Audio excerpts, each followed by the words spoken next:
Hello,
everybody.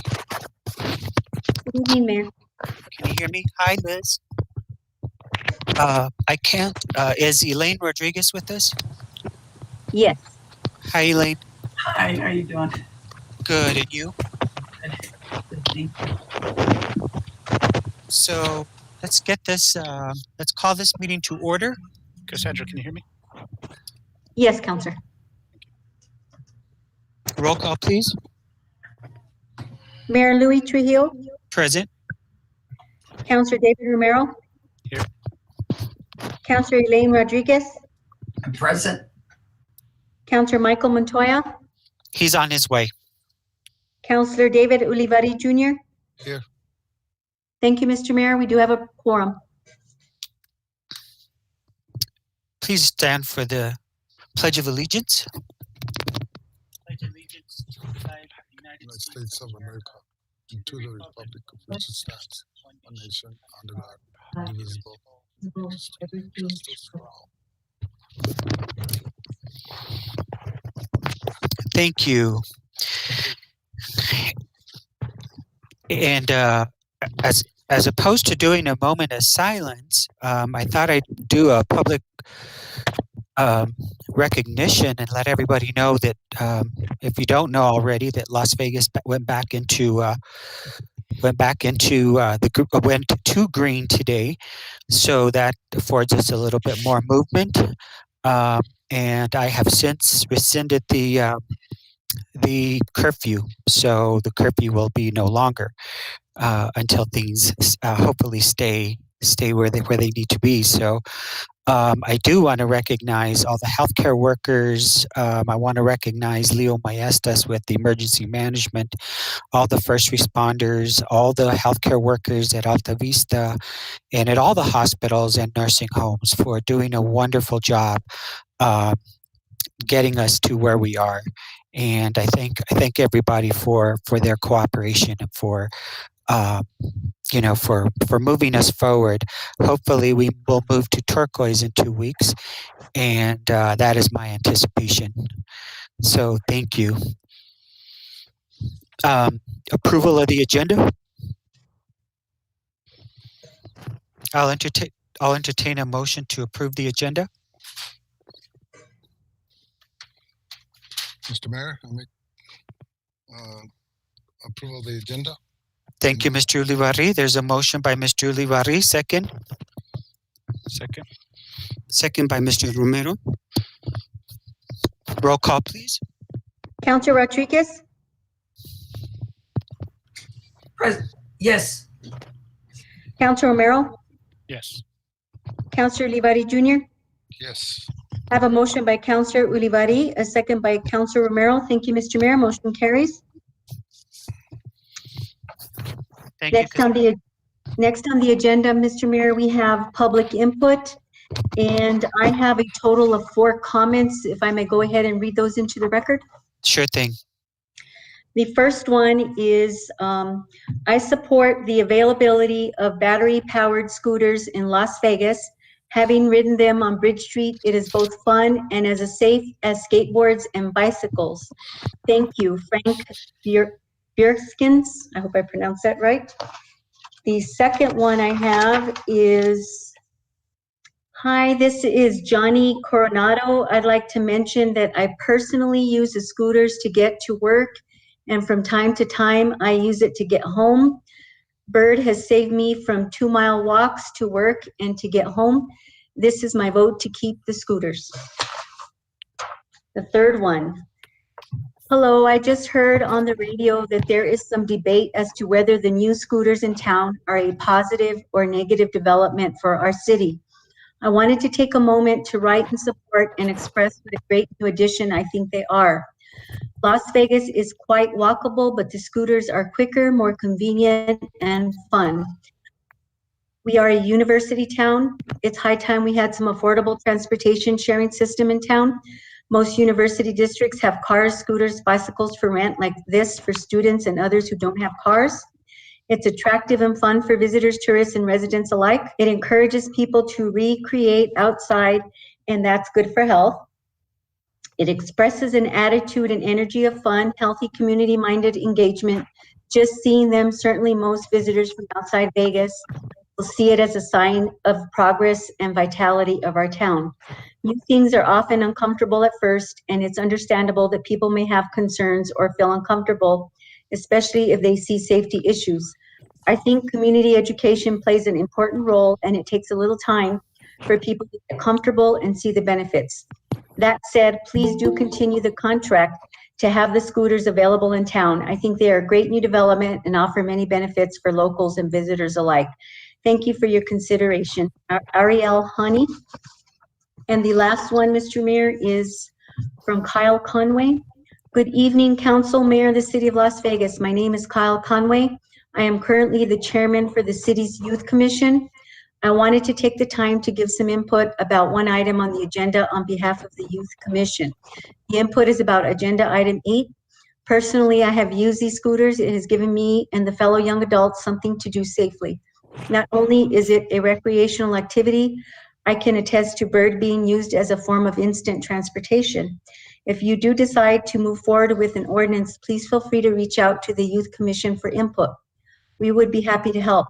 With that being said, I feel that this is something good for Las Vegas and well needed. In closing, I would like to thank the council and mayor for their hard work and taking the time to listen to me today. Sincerely, Kyle Conway. That is it for public input, Mr. Mayor. Thank you. We'll move to approval of the minutes for the March 10th and March 17th, 2021 meetings. I'll entertain a motion. Mr. Mayor, I make a motion to approve the minutes as presented. Thank you. There's a motion on the floor by Councilman Romero. Second, please. I'll second that. Second by Mr. Ulibarri. Roll call, please. Councilor Montoya, Yes. Councilor Romero, Yes. Councilor Rodriguez, Yes. Councilor Ulivari Jr. Yes. I have a motion by Councilor Romero, a second by Councilor Ulivari. Thank you, Mr. Mayor. Motion carries. Thank you. Moving on to business items, Mr. Mayor. Item 1, request approval of resolution number 21-11, a resolution to support the congressional request for community infrastructure funding. And that is your item, Mr. Mayor. Thank you, Cassandra. Yes, it's really exciting that we have an opportunity to get some federal money into our community, thanks to the hard work of the Democrats in Washington. So we are here. Teresa Fernandez, Ledger Fernandez, has reached out to us. I've met with her personally over Zoom, and to talk about this exciting moment for Las Vegas and our opportunities to get some federal money for some of the shovel-ready projects and things that would impact economic development. So it's thrilling to hear them fight so hard for this package, and we are a recipient of some money coming to Las Vegas. So what they're asking us is to submit proposals or resolutions with projects for consideration for this funding. So that was one of the main reasons we had an emergency meeting, is because we have a very tight deadline. And I think the submission time was extended recently, but we still have just a week or so to get everything ready to send to them. So we have to select projects that are shovel ready, in progress, or that are easy to complete, is what the instructions were saying. So we have a couple of projects that we want to support, and we wanted the council to come together to approve those projects.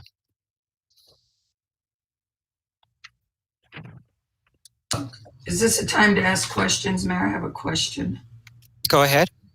I had a couple of residents on Pecos around the 700 block, and their concern is that we never put any money towards that area.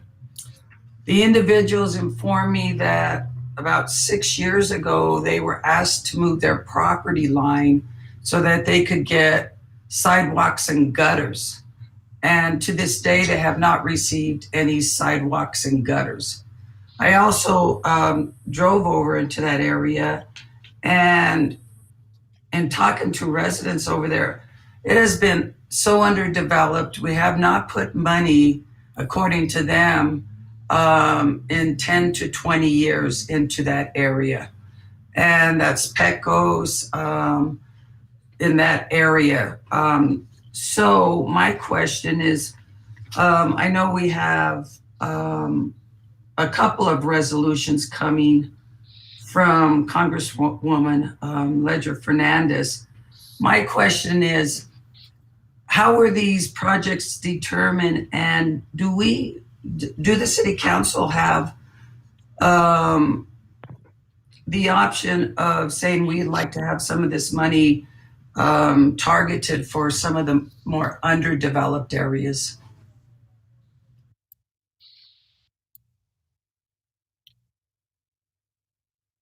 You know what? We're still sort of unclear as to what the money should be used for. From the directions from the federal level, information is coming in. They are most wanting for us to use this to develop our economy. And so definitely the residents on Pecos Street definitely need some attention. And if that is something that we want to include maybe in our future planning or our ICIP plans, we'd be happy to list that street for consideration for funding at a later time, Elaine. Absolutely. And it's a big concern because it's the area that you see as you're going on the highway on I-25 going towards on South I-25. So it's what people recognize on the highway as they're going through, and when they see those underdeveloped areas and they don't see us putting money into those areas, it does discourage people from wanting to come to Las Vegas.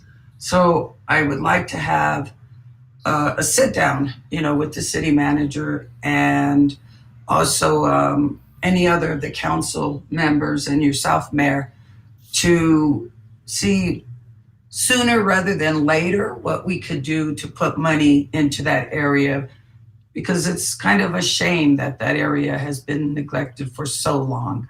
Absolutely. I'm in favor of that, Dr. Rodriguez. Thank you. Yep, you're welcome. So what's the pleasure of the council? Mr. Mayor, Mr. Romero? I just want to kind of add to that is that, and I know, this was kind of, we received this on a late notice, but I'm going to concur with Dr. Rodriguez. I think in wards 3 and 4, for the past, my 2 years here, and longer in council in Ward 3, that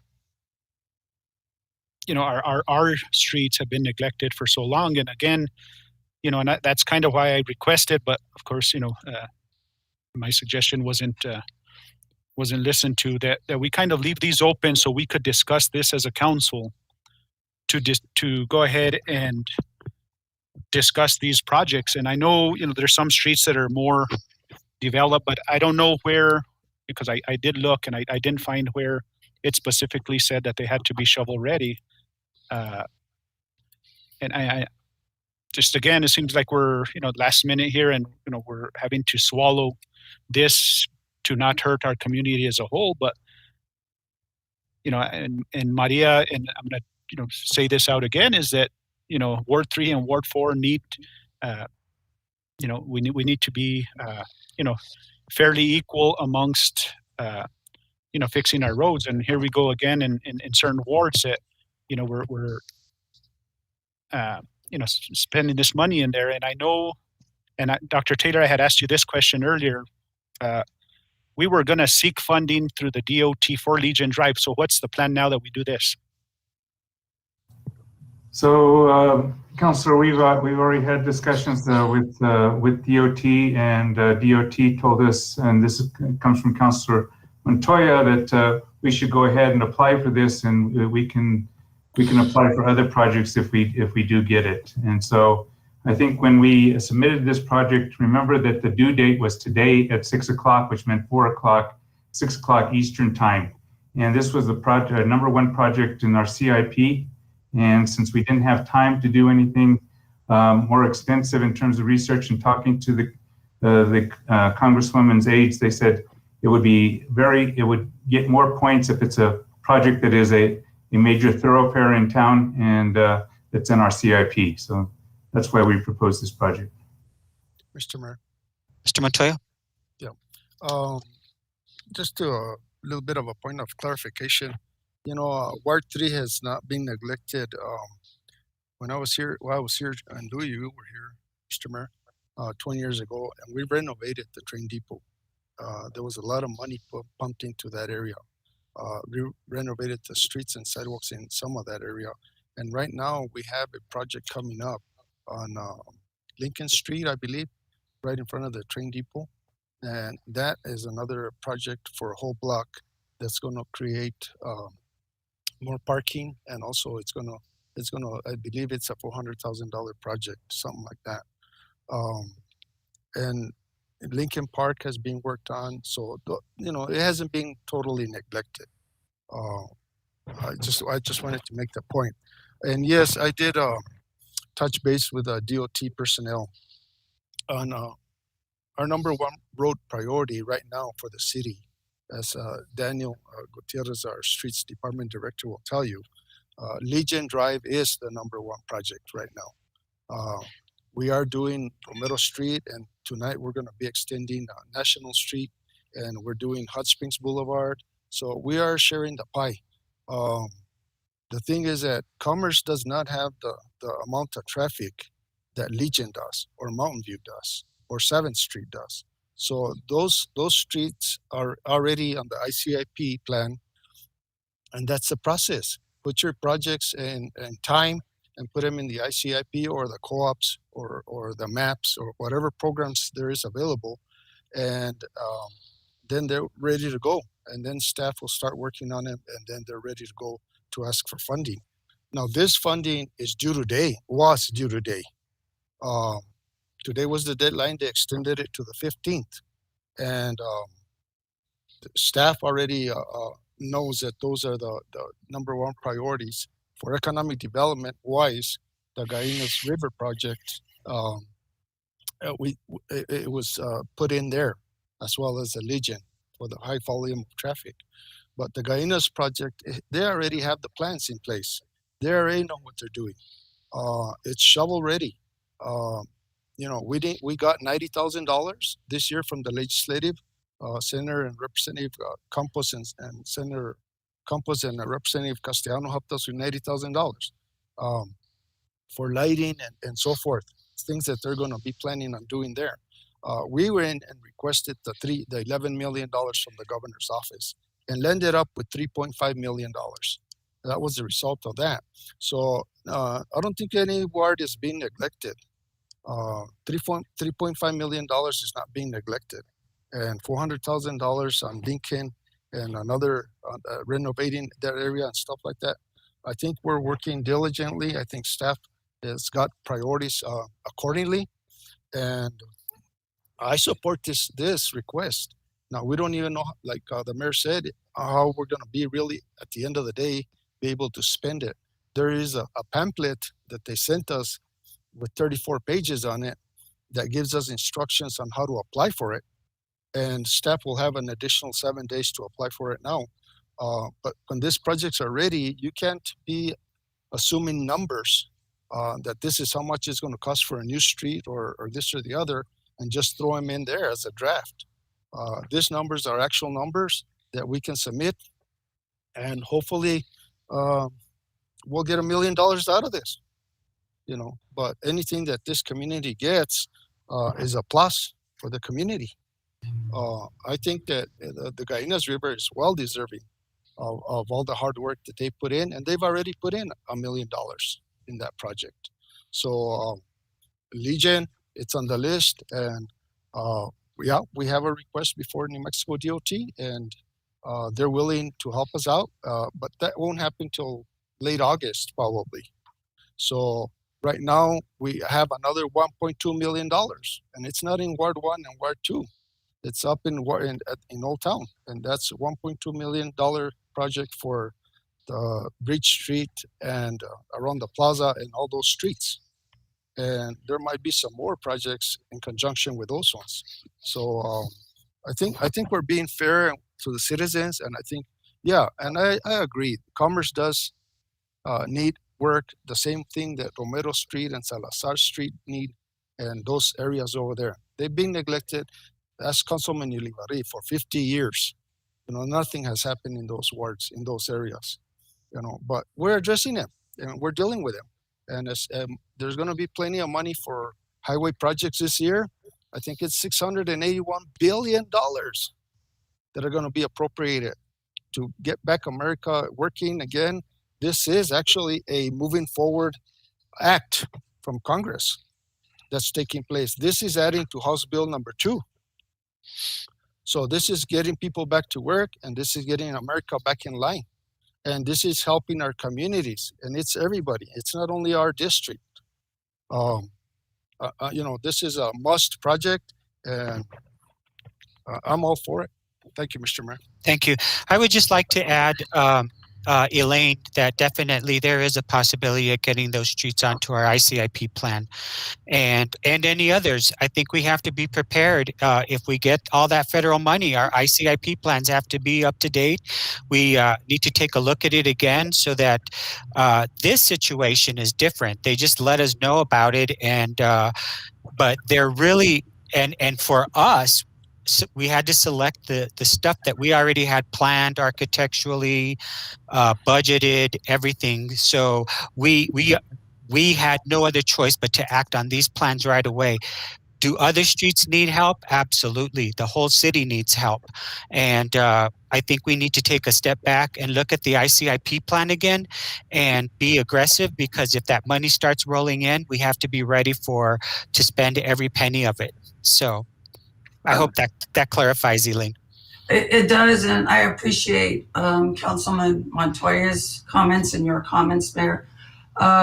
Many of the residents in that area don't agree with Councilman Montoya. I mean, they're bringing their concerns to me, and I am working with them to write their concerns, to sign them, and we will get petitions, to start requesting many of these funds. But I do want to make the comment that many of those residents don't agree with you, Councilman Montoya. That's the only reason I'm bringing that concern forward.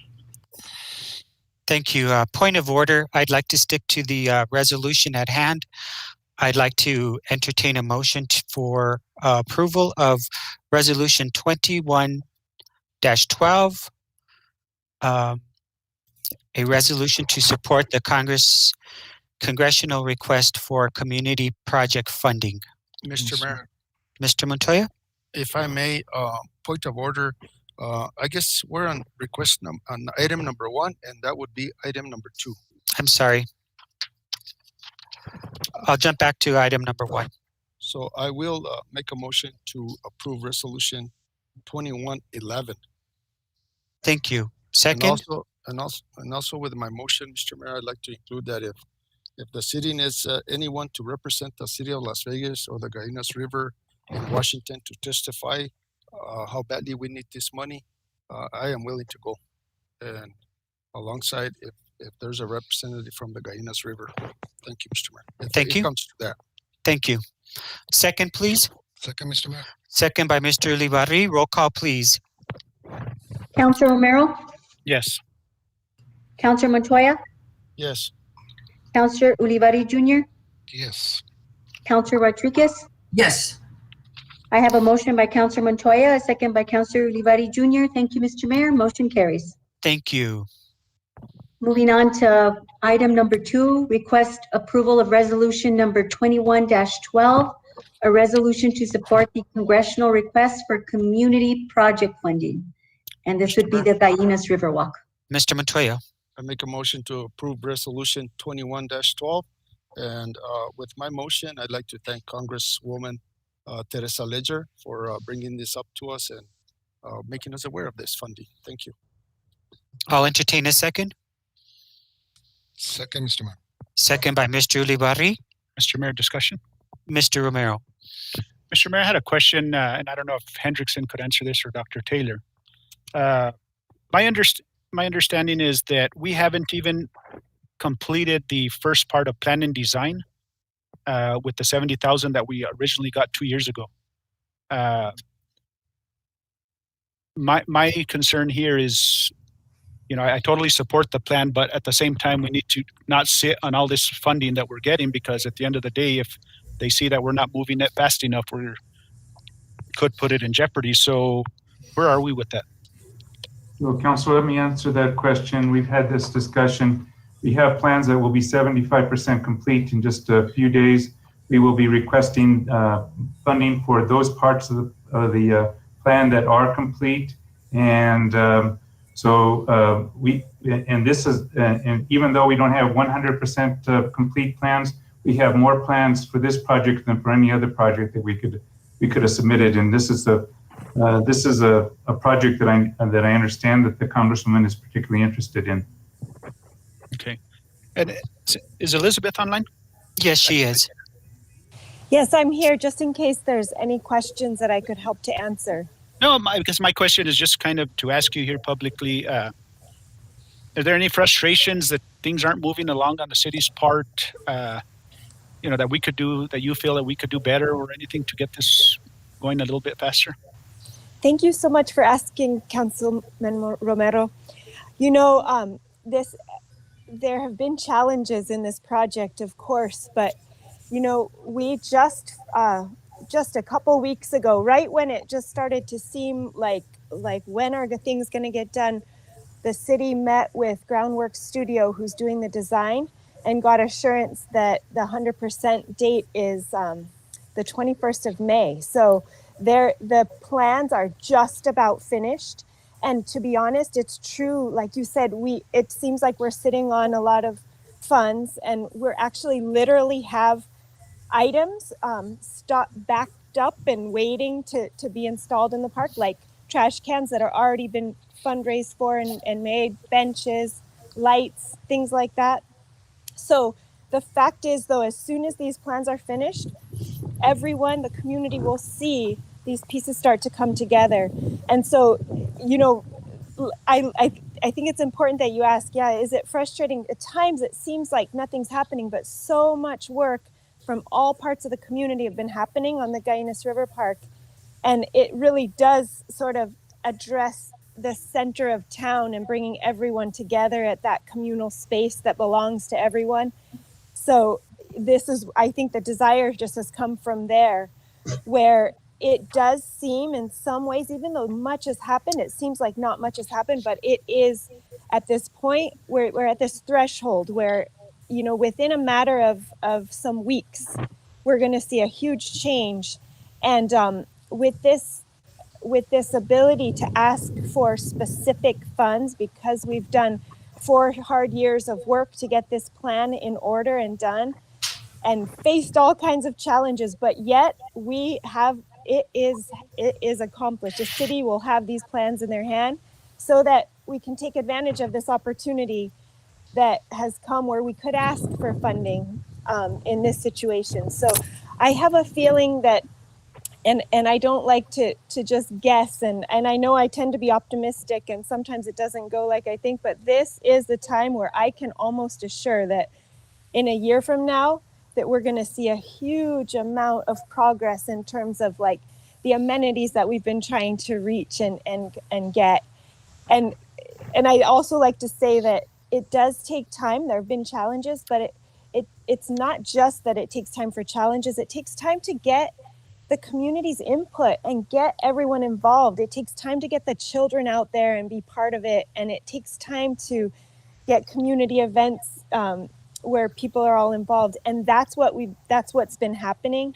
And so, thank you, Elizabeth. And kind of the reason why I say that is because I've heard different ideas and plans and, you know, things that people want to do within the project, but ultimately at the end of the day, we need to follow those plans and can't get out of that scope. So that's my reasoning for wanting to assure that, you know, we get this completely done before, you know, other different ideas are thrown out and we try to, you know, fund those. So thank you.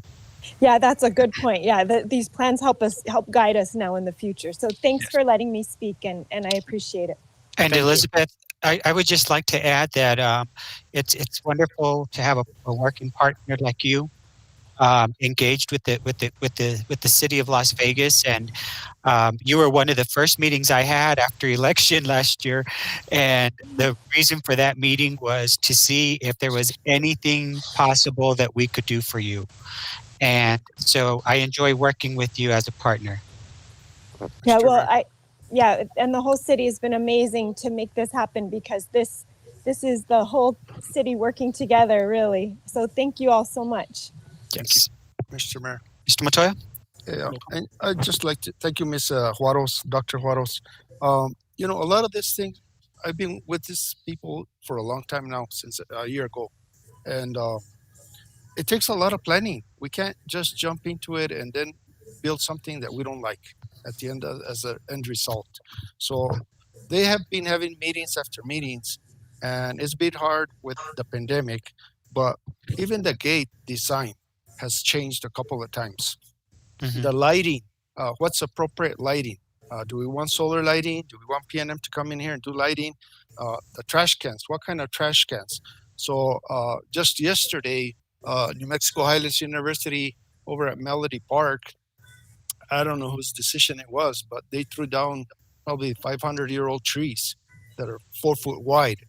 And I went and asked for them for the Guyanus River, because they had in their plans to build trees, benches and chairs and play equipment out of wood, out of trees. And these are so humongous that they are going to be utilizing them next year.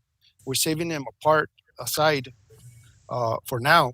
And I thank the city employees and a city manager, because they jumped into this and they changed their schedules and they went and took their time and did a good job. They didn't break no sprinklers. They didn't mess up the soil, the grass. They didn't break no sidewalks, nothing like that. These are humongous trees that you'll never ever see again. And we preserved them for the Guyanus River. And down the road, you guys will see that there's going to be a creation done for benches and other things out of them. But I tell you, this group has involved the community step by step. They've involved the schools. the gardening program, they've already gotten some monies for that. They just had a mob show, fundraiser, and they got some funding for that. So they're on the ball, and it is, I share their frustrations because it's moving along slowly. But I'll tell you, the comments that I've heard of people that walk through there, that's what's important. And I think that, this is a kind of project that Las Vegas will enjoy for a lifetime, because it's really planned out well. Thank you, Mr. Mayor. Thank you, Mr. Montoya. Mr. Mayor, I had one last question to ask Elizabeth. And Yes. Elizabeth, later tonight we're discussing, these e-scooters, and right now, we don't have too many bicycle paths, as they're called. Would you consider that area a bicycle path or a walking path? That's a good question. It seems to have been developed for both, but I don't know what the development design was, what the intentions were. But that would have to be well defined. I've noticed in other towns, a lot of times it's marked, biking and walking are marked separately because they don't always go so well together. So it's good to distinguish that. And as I understand too, the county said that they're going to put some markings on the path to still paint. So yeah, maybe that can be defined and distinguished. Thank you. And Councilman Romero and Councilwoman Rodriguez, I like to just note real quick that path in the heart of town by the river is a nice place to walk, and so much benefit there. But I like to envision it as like this core of where you can walk and bike and get places in town that extends out where those paths get connected to all the parts of Old Town up to Creston. They get connected to down to Railroad and all through town, where we have a way to bike and walk safely through town in other ways. I know that's a big picture, but that is connected to giving attention to other parts of town that aren't just the centerpiece. Okay, because I was told that the Recreation Committee actually voted to allow bicycles and scooters on that path right now. Is that true? Oh, I don't know. I've just joined that group and I wasn't aware of that vote. Maybe it was just before my time. Okay. But that's a good question. I should be aware of that. Thanks for bringing it to my attention. Thank you. Thank you, Mayor. Thank you, Elizabeth, and thank you for all the work and contributions that you've given to our community. You really, really exemplify a super, super great citizen, and I can't thank you enough for all your work and your team. Thank you, Elizabeth. So there's a motion and a second. Roll call, please. Councillor Ulibarri, Yes. Councillor Rodriguez, Yes. Councillor Romero, Yes. Councillor Montoya. Yes. Thank you. I have a motion by Councillor Montoya, a second by Councillor Ulibarri. Thank you, Mr. Mayor. Motion carries. Thank you. Thank you for joining us, Elizabeth. Next order of business, please. Item number 3, request approval to award RFP 2021-04 for ambulance services throughout the city of Las Vegas and San Miguel County, excluding the village of Pecos, to American Medical Response, AMR, and enter into contract. We have Fire Chief Billy Montoya here to present. Good evening, Mr. Mayor, members of council, Mr. Manager, and everyone in attendance tonight. Welcome, Billy. Thank you very much for having me and for allowing me to speak on these emergency transport services. I only have a few bullet points to go through, and then I'll open it up for some questioning. So that way, I'm sure you guys have seen the extensive contract throughout your packets, but I come before you tonight requesting approval to award RFP 2021-04 to the American Medical Response Ambulance Service. The city of Las Vegas, in conjunction with the San Miguel County, approached this as a collaborative effort to enter a joint contract in order to develop a systematic approach to create one emergency response system which will serve the entire county. We had 2 companies who submitted proposals for this RFP, which are Superior Ambulance and AMR. An evaluation team was established All elements within the scope of work have been evaluated, as well as an in-person presentation, which allowed for any and all questions to be answered. After all the details were recorded and tallied by the team, the recommendation to move forward with AMR was submitted to both managers. Negotiations have taken place and were agreed upon. Should this approval be granted, we have also submitted a draft contract for your review. All parties involved have had their respective legal teams review and edit this contract.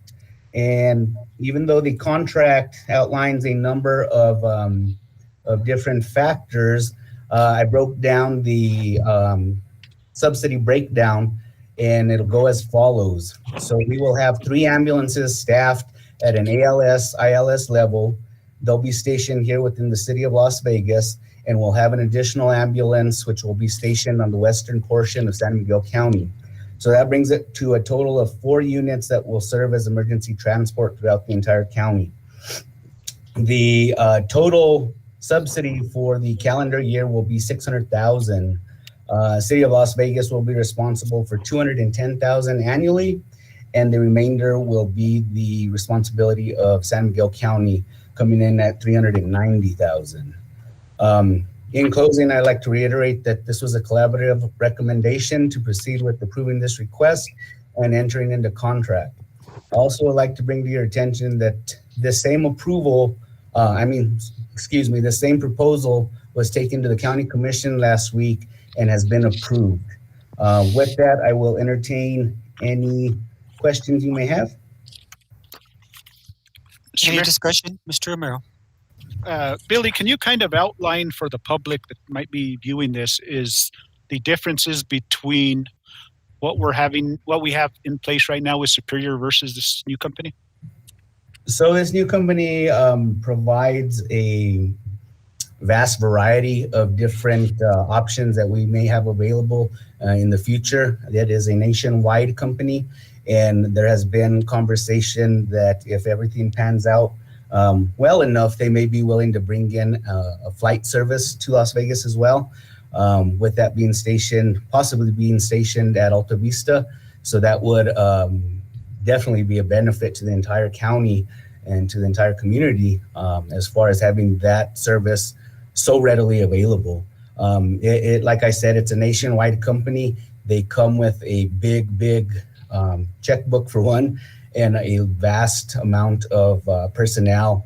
They break it down into the proposal that they break down has different teams specifically designed for different aspects, to include types of community engagement, the flight team. There's a vast majority of elements that they bring to the table, Councilor Romero. Okay.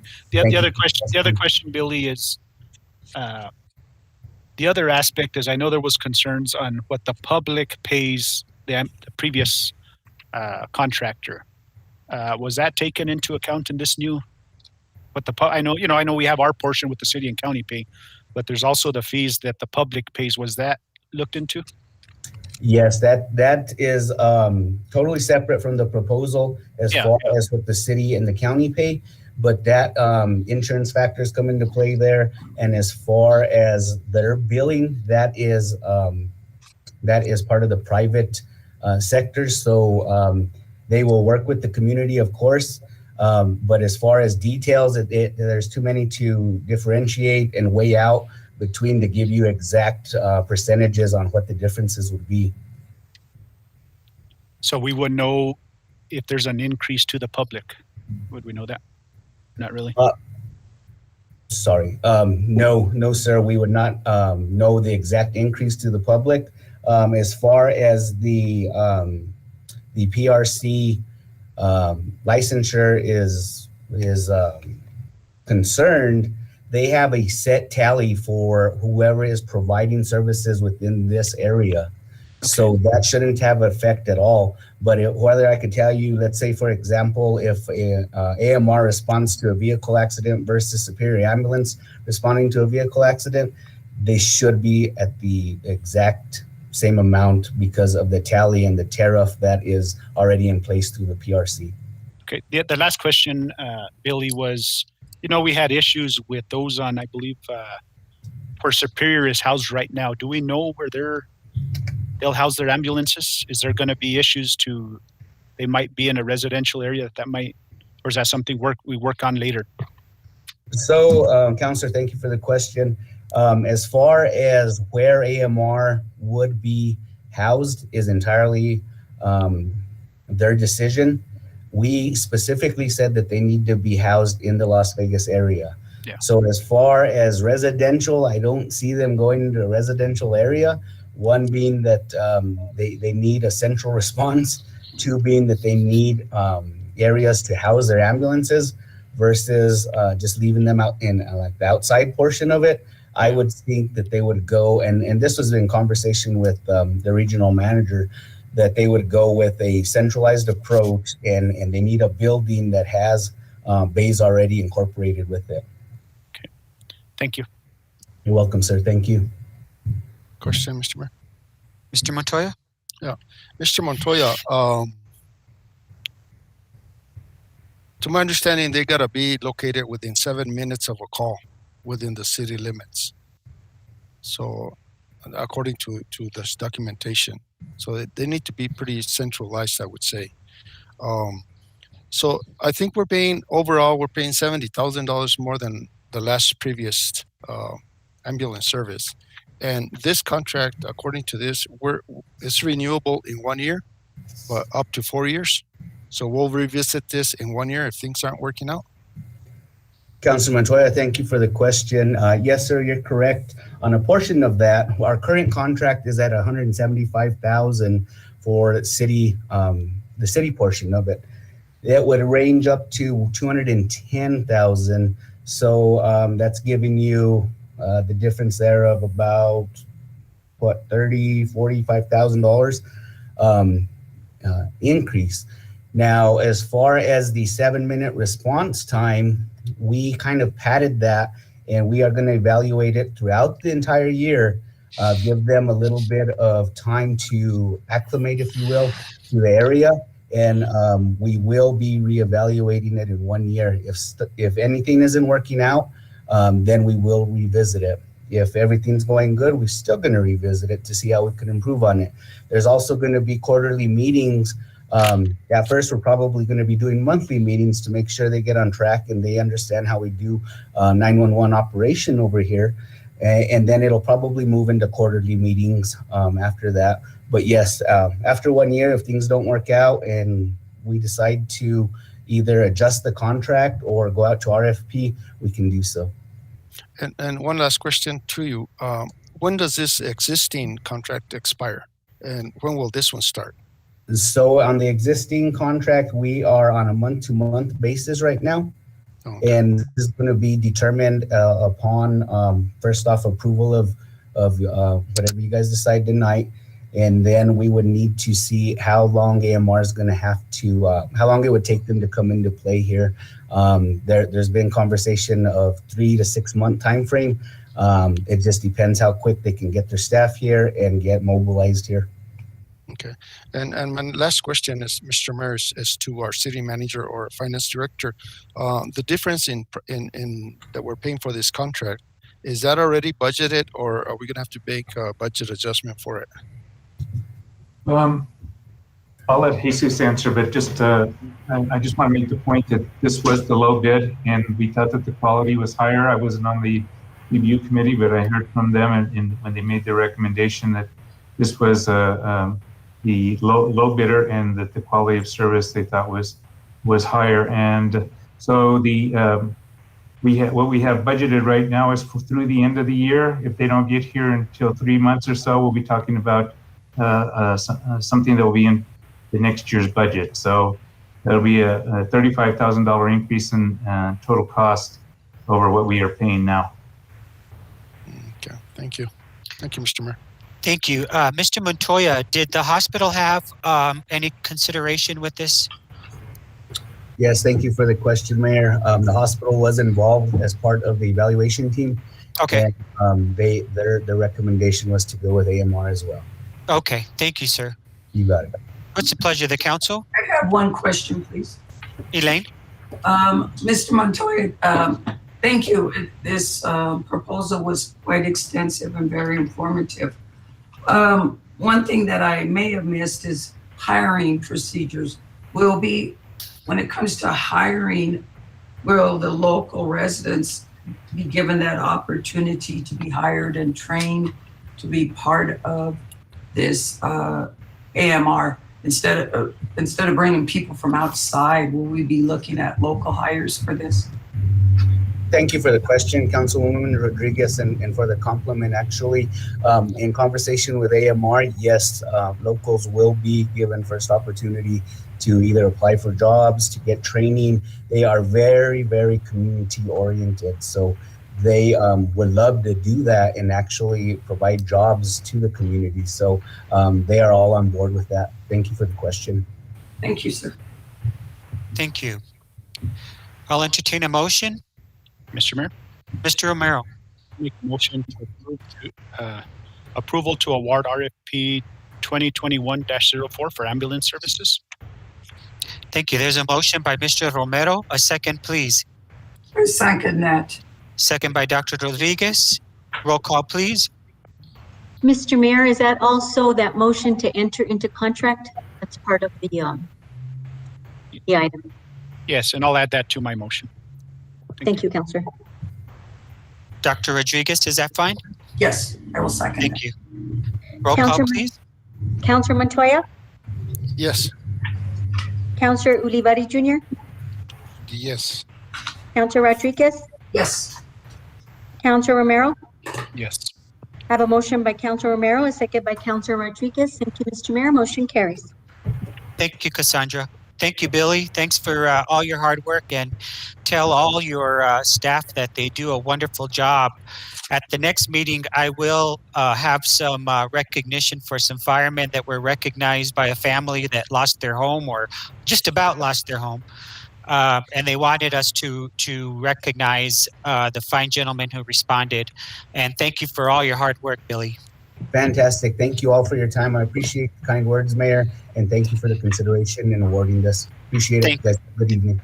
Thank you. Mr. Mayor, if I Mr. may just add, thank you to the Superior Ambulance for taking care of our community for the past, 12 years or so. Thank you for your service. Thank you. And Billy, also thank you to the firemen that show up for every citywide cleanup. They show up in force every time, and we so appreciate that. They volunteer their time and they work their time. They do a lot of work, and I'm just super excited to have them there. They just do such a great job, and they're also very kind and respectful. Thank you, Billy. Thank you, Mr. Mayor. I will definitely convey the message. Appreciate it. I'll send you guys a personal thank you note. Thank you. Thank you. Next order of business. Mr. Mayor, item number 4, approval of resolution number 21-10, budget adjustment request for the 2020-2021 fiscal year for various capital improvement projects and grant-funded projects. We have our Finance Director, Jesus Baquero. Thank you. Mr. Baquera, I have one question. Did this go through the Finance Committee? No, sir. It did. Okay. This came after our finance committee meeting. Okay. I'll bring it up now I got their meeting in 2 weeks. Okay. So could you explain a little bit about the budget adjustment? The majority of them are grants and insurance refunds. And then there's 3 or 4 of them that are requests by departments to get ready for the infrastructure that's coming down the pike from the federal level. The first fund is 267, which is the capital appropriations from DFA. And you got 48,000 going to the farmers market building, 18,000 going to the Plaza Park electrical, and 28,000 going to the Hanna Park and City Hall lighting, and 10,000 going to Carnegie Library. And then we got a handful of grants that are going to the Cultural Affairs Fund number 268. and that is Plaza parking study, 10,000. There's Bridge Street building 135 and the Plaza building 241 and 245. That's a building study, 10,000. And then there's a 17,000 staff support that's related to the building. And then we got some insurance reimbursements that we got from the insurance, self-insurance fund. 24,570 is going to Public Works for some lighting or street lights. And there's 99,500 that is a reimbursement for the sweeper that got totaled. And then we've got a request from Streets for $30,000 fund. It's going to transfer from Fund 216 into 217, and that is to finish off West National. And then we've got various streets projects that got requested by the utilities director. You've got a list of 1, 2, 3, 4, 5, 6, 7, 8, 9 streets for $309,700. And then we've got $48,560 that needs to go to the library. And what happened there is we transferred personnel from the rec center to the library and did not transfer their budget. So we got to put budget in there to cover their salaries. And then we got a request to increase the fireworks display for the 4th of July for $10,000 on Fund 288. And that's the end of the budget adjustment request. Thank you, Mr. Baquera. Any questions? Mr. Mayor. Mr. Romero. Jesus, on the DFA capital appropriations, these go a few years back, don't they? Like the farmers market, that one, I believe, Counselor, wasn't it 50,000? It was, but I think they only gave us what, for 38 or 48,000. So was it only 48 or was it the 50? I thought it was the 50. It's 48 according to my books. Okay. It was 48.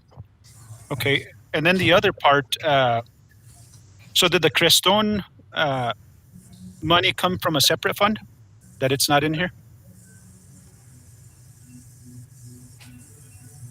Because we had a second part from Creston.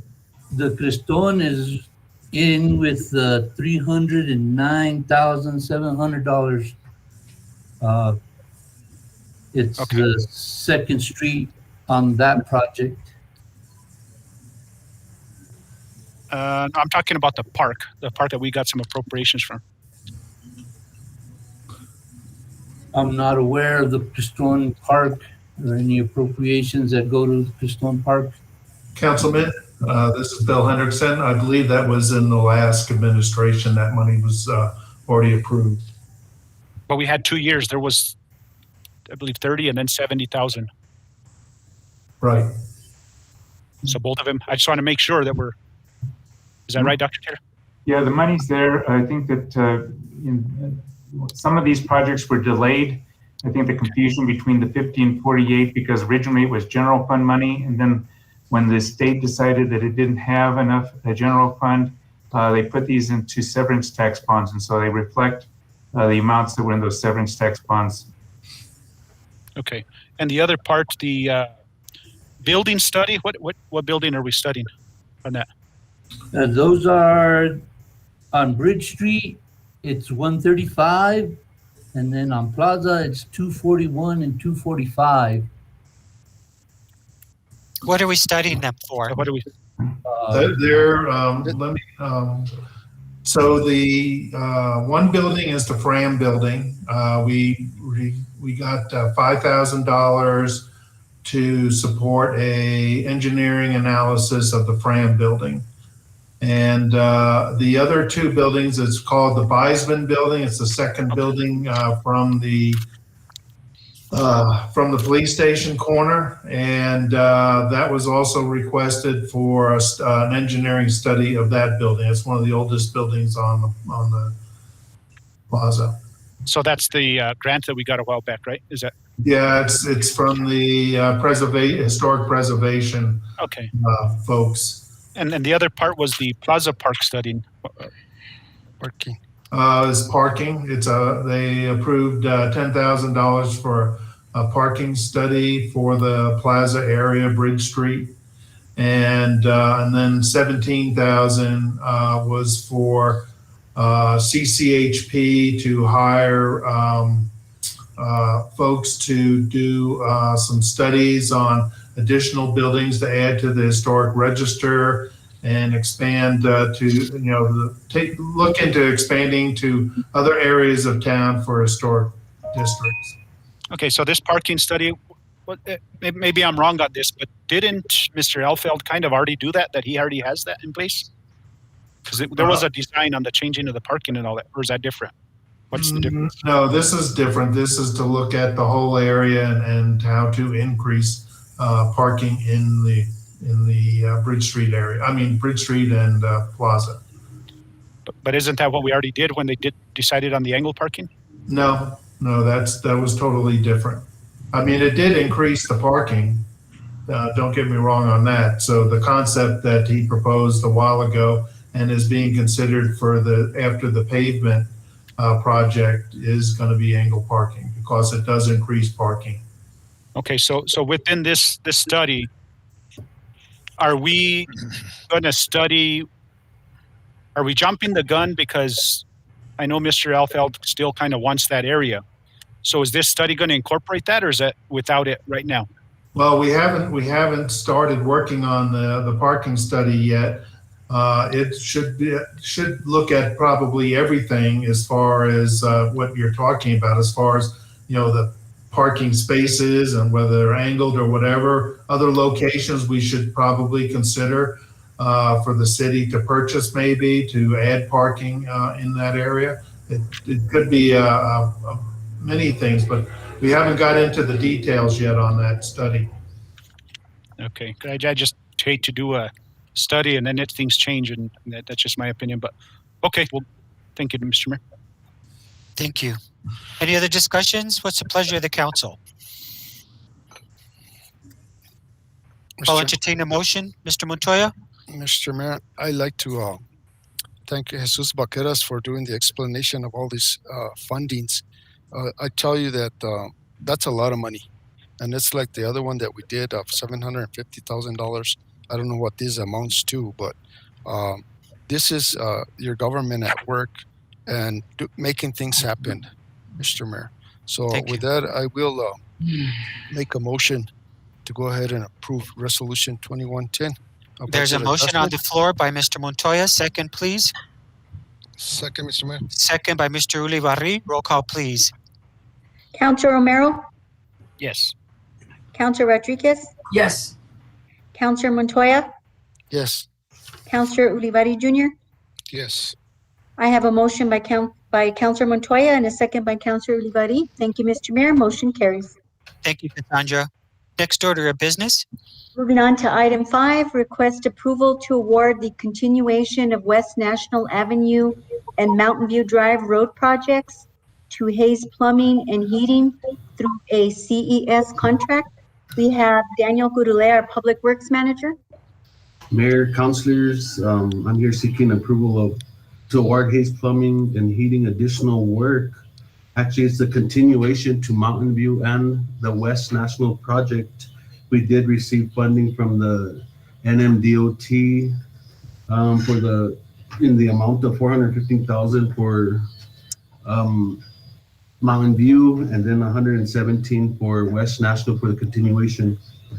This would help keep costs down. They would keep costs as far as mobilization and stuff for the paving company. And I stand for any comments. Questions? What's the pleasure of the council? Mr. Mayor, Mr. Ulibarri.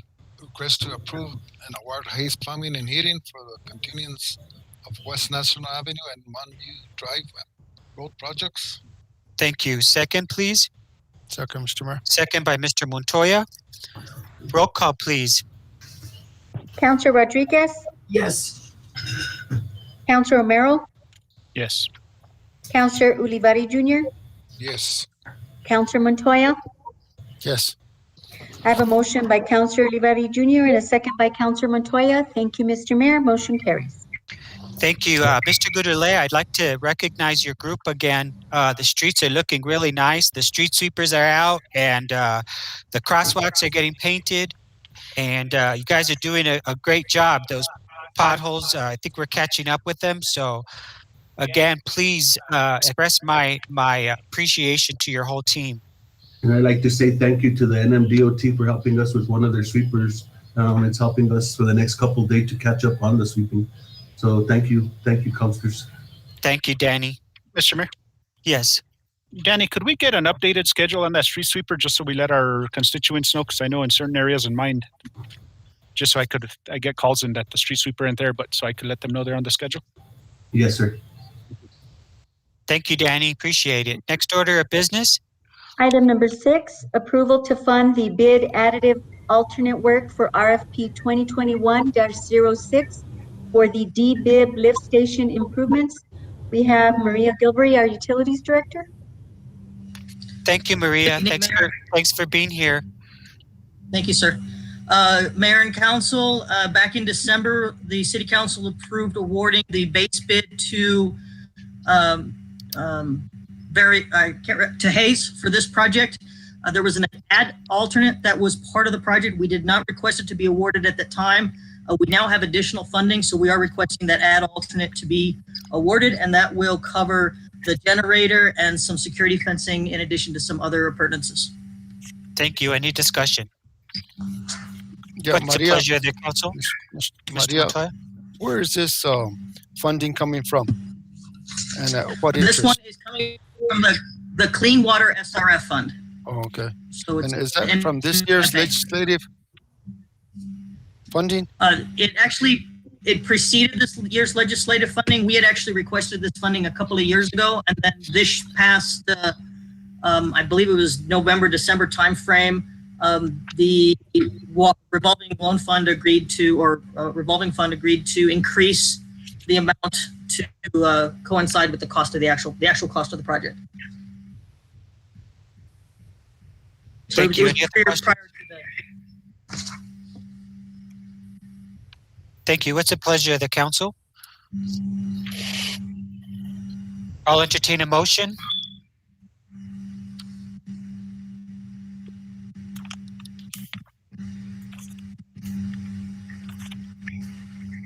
What's the pleasure of the council? I'll entertain a motion. Just a second, Mr. Mayor. Mr. Mayor, Mr. Romero. make a motion to approve the bid alternative for RFP 2021-06. Thank you. Second? Second, So Mr. Mayor. Thank you. Second by Mr. Ulibarri. Roll call, please. Counselor Montoya, Yes. Counselor Rodriguez, Yes. Counselor Romero, Yes. Counselor Ulibarri Jr. Yes. I have a motion by Counselor Romero, a second by Counselor Ulibarri Jr. Thank you, Mr. Mayor. Motion carries. Thank you. Next order of business, please. Item number 7, approval to fund the bid additive alternate work for RFP 2021-07 for the detention center lift station rehab. Maria Gilbury. Mr. Mayor, Mr. Romero. make a motion to approve the bid alternative work for RFP 2021-07. Thank you. There's a motion on the floor by Mr. Romero. A second, please. I'll second. Second by Dr. Rodriguez. Roll call, please. Counselor Montoya, Yes. Counselor Ulibarri Jr., Yes. Counselor Rodriguez, Yes. Counselor Romero, Yes. I have a motion by Councilor Romero, a second by Councilor Rodriguez. Thank you, Mr. Mayor. Motion carries. Thank you, Cassandra. Thank you, Mayor and Councilors. Maria, Thank thank you, Mayor. you. Thank you for all your hard work. And please extend my appreciation to all your team. Thank you, Mr. Mayor. Thank you, Thank you, Councilors. Maria. Mr. Mayor, next item is item 8, council discussion action regarding transportation sharing vehicles or ordinance in Las Vegas. We have Councilor Romero presenting on this item. Thank you, Mr. Mayor. Mr. Romero. Yes, the reason why I asked for this item to be placed on the agenda is I had heard about this business coming into town, and I had advised yourself and city manager as to my concerns that people out in the community heard about it. And there was a lot of concerns that I felt that, we didn't have ordinances in place to cover the city of Las Vegas. And I guess before I continue on, could I ask, I don't know if I had asked Maria Perea to be on. I don't know if she's on. Councilor, she had another commitment. She is going to Albuquerque, so she's on the road to Albuquerque right now. Okay, so I guess Bill, Mr. Hendrickson, could you kind of describe to me how all this came about? What processes we used pertaining that we didn't have any ordinances that covered this business, and how we went ahead and allowed it to go on, and how you felt that it didn't have to go before planning and zoning or city council? Actually, Councilor, let me address it, because I think Bill wasn't really involved in the early stages. I was involved, and so it came to me, and I worked with the city attorney on it. We determined that this was, in terms of the business permit, this was an allowable business. In fact, the MOU that we did was something that Byrd had suggested that they would do, and we looked at it and we thought that it would provide some protection to the city, that because they could have already, under our existing ordinances, could have come in and established this business. And so that's why we decided to go forward with it. And I think that, we don't bring every new business that comes to town before the council. So it was new business that was illegal according to our ordinances and state statutes. And so that's how it all happened. Okay, and I did find out from Scott, and Scott, could you mention what ordinances you felt that this fell under? Well, all we have is we've got a definition of what scooters are, motorized scooters, and that falls under, I'd have to pull it up. I don't remember what it was. I know we talked about it earlier today.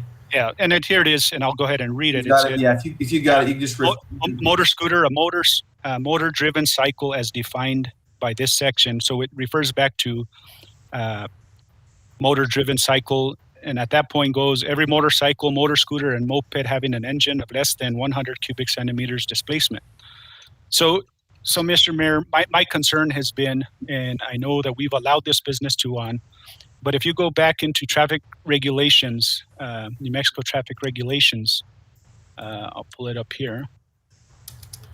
That basically says that any motorcycles under 100 cc's, they require a Class M license. So if we allowed this business, which I don't think it still kind of qualifies under that business, it's not a motorcycle. It's different.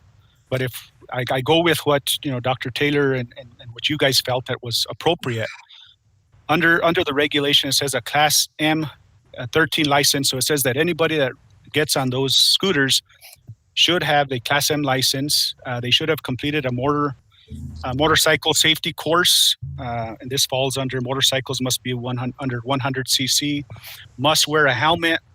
And I know, of course, they're over 18, they don't have to wear helmets. I understand the law on that part. But my concern has been, we've seen under 18 use these scooters. The MOU specifically says that scooters shall not be for 18, should only be for 18 and older. And so I don't, me personally, and of course I'm not the attorney, and I know, Scott, you looked at this differently, but I still don't think that based off of what we've done is that we're not covered as far as I know. In the MOU, there's it covers as far as holding the city harmless. But I still see that there's a liability, especially to businesses. We know that these scooters, and this is my opinion again, is that I don't think these scooters should be on our roads. Our roads have potholes. There's a lot of safety concerns. I don't think, and you guys have seen the pictures that have been sent to, I know not only me, but to all of you guys, where kids are riding them on the streets like regular vehicles. I don't think that the ordinances that we have in place are viable right now to this business. I have concerns on the MOU. This is the way I look at it, and this is the way I think. I've seen that other communities done. What they've done is they put out an RFP requesting these scooters. So I don't know how we selected just Bird. There's Lime. There's a few Zagster, a few other ones. So I don't know how this specific scooter company came here. Did we request this specific scooter company? And if we did, I think we violated the an RFP on that. It should have been done. My opinion right now is I think that there's too much liability. We have these scooters at businesses that serve alcohol. If you look at some news articles, communities are having problems where, there's DWI on these scooters. There's just a lot of issues that I don't think have been addressed. Liability, they're on the sidewalks. As we all are aware, those sidewalks belong to, basically are operated by the businesses, are maintained by the businesses. So at that point, does that leave a liability? Yes, the city is not liable, but are we putting those businesses in a liability? There's a lot of questions, and I have more, but I'll leave it at that. And if anybody else wants to chime in, then we'll go from there. I would also like to bring some concerns and questions. I don't know the answers to a lot of these. I did contact a couple of insurance agencies. One issue that was brought to my attention was that will the residents' insurances go up? Will all of our vehicle insurance policies go up? Because now this creates a liability for drivers. Okay, so that's one question. And I put that into my insurance company. He is in the process of doing research on that. The other liability is, I understand they have a indemnification, but in past experiences, and Scott probably could address this, our attorney, if the business goes out and goes bankruptcy, to the deepest pockets, and that's the city. They might not have a case against us. However, it does cost the city and our attorneys to be able to address these issues. That was another issue brought to me. The third issue is Bird may put restrictions in, say, 18 years of age and older. However, a lot of the pictures we've seen are of younger kids, and parents can go to Walmart and buy them. There's nothing from stopping, middle age, grade school. It was basically 12 and 13-year-olds I saw kind of on these scooters. And they're in the middle of the roads driving, and vehicles have to slow down. There just doesn't seem to be any rules and regulations for these scooters. And while I was downtown, I observed a couple of individuals riding the Bird scooters. And they came off the plaza sidewalk and then right into traffic. And they treated the scooter similar to a skateboard. So that becomes a concern for people driving. It's not that I'm against this. I did hear, letters of support. I understand that it's another form of access for people to be able to drive. I know people who have DUIs and can't drive a vehicle will then probably use the scooters to be able to drive. And that's been a problem in other communities. The other issue becomes enforcement. Do we then expect our police department to start enforcing scooter laws in addition to all the work they have now?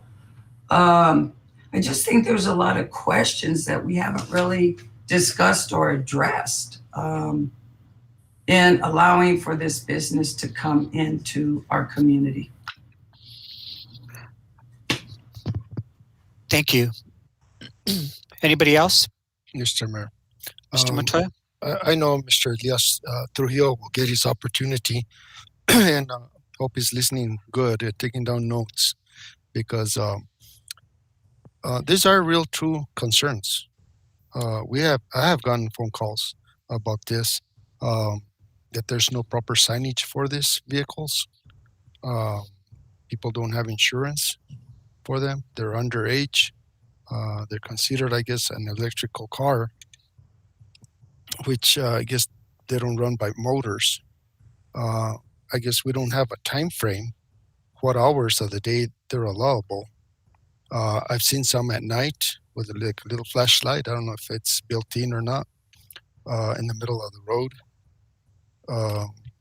I spoke to the chief. He has no problem with it, I guess. It don't quite fall under his jurisdiction.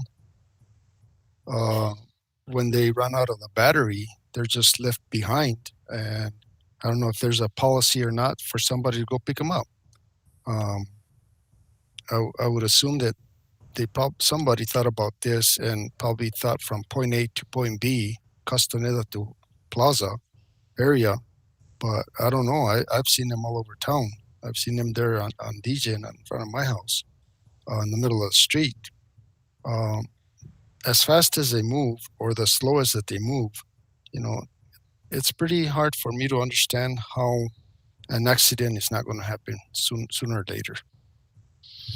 Some people, when they're driving, most of our streets are 30 miles zone streets. And I don't know if they can correct that fast when they see somebody like this on the streets. I don't think they have license plates. I don't even know where the business is established at, or if there are in another city, another country, or another state. I don't know. But tort claims to the city will probably increase, and I just think that the liability is the most crucial on this thing. And I'll listen to Mr. Elias Trujillo. I guess he's the owner of this or the manager of this. But I think that on behalf of the city, I think that we, and this is a question for Mr. Aaron Scott, I think in order to make a determination if we even have a say-so or if we're going to keep him or not, I think that the university is not in favor of him. That's my understanding.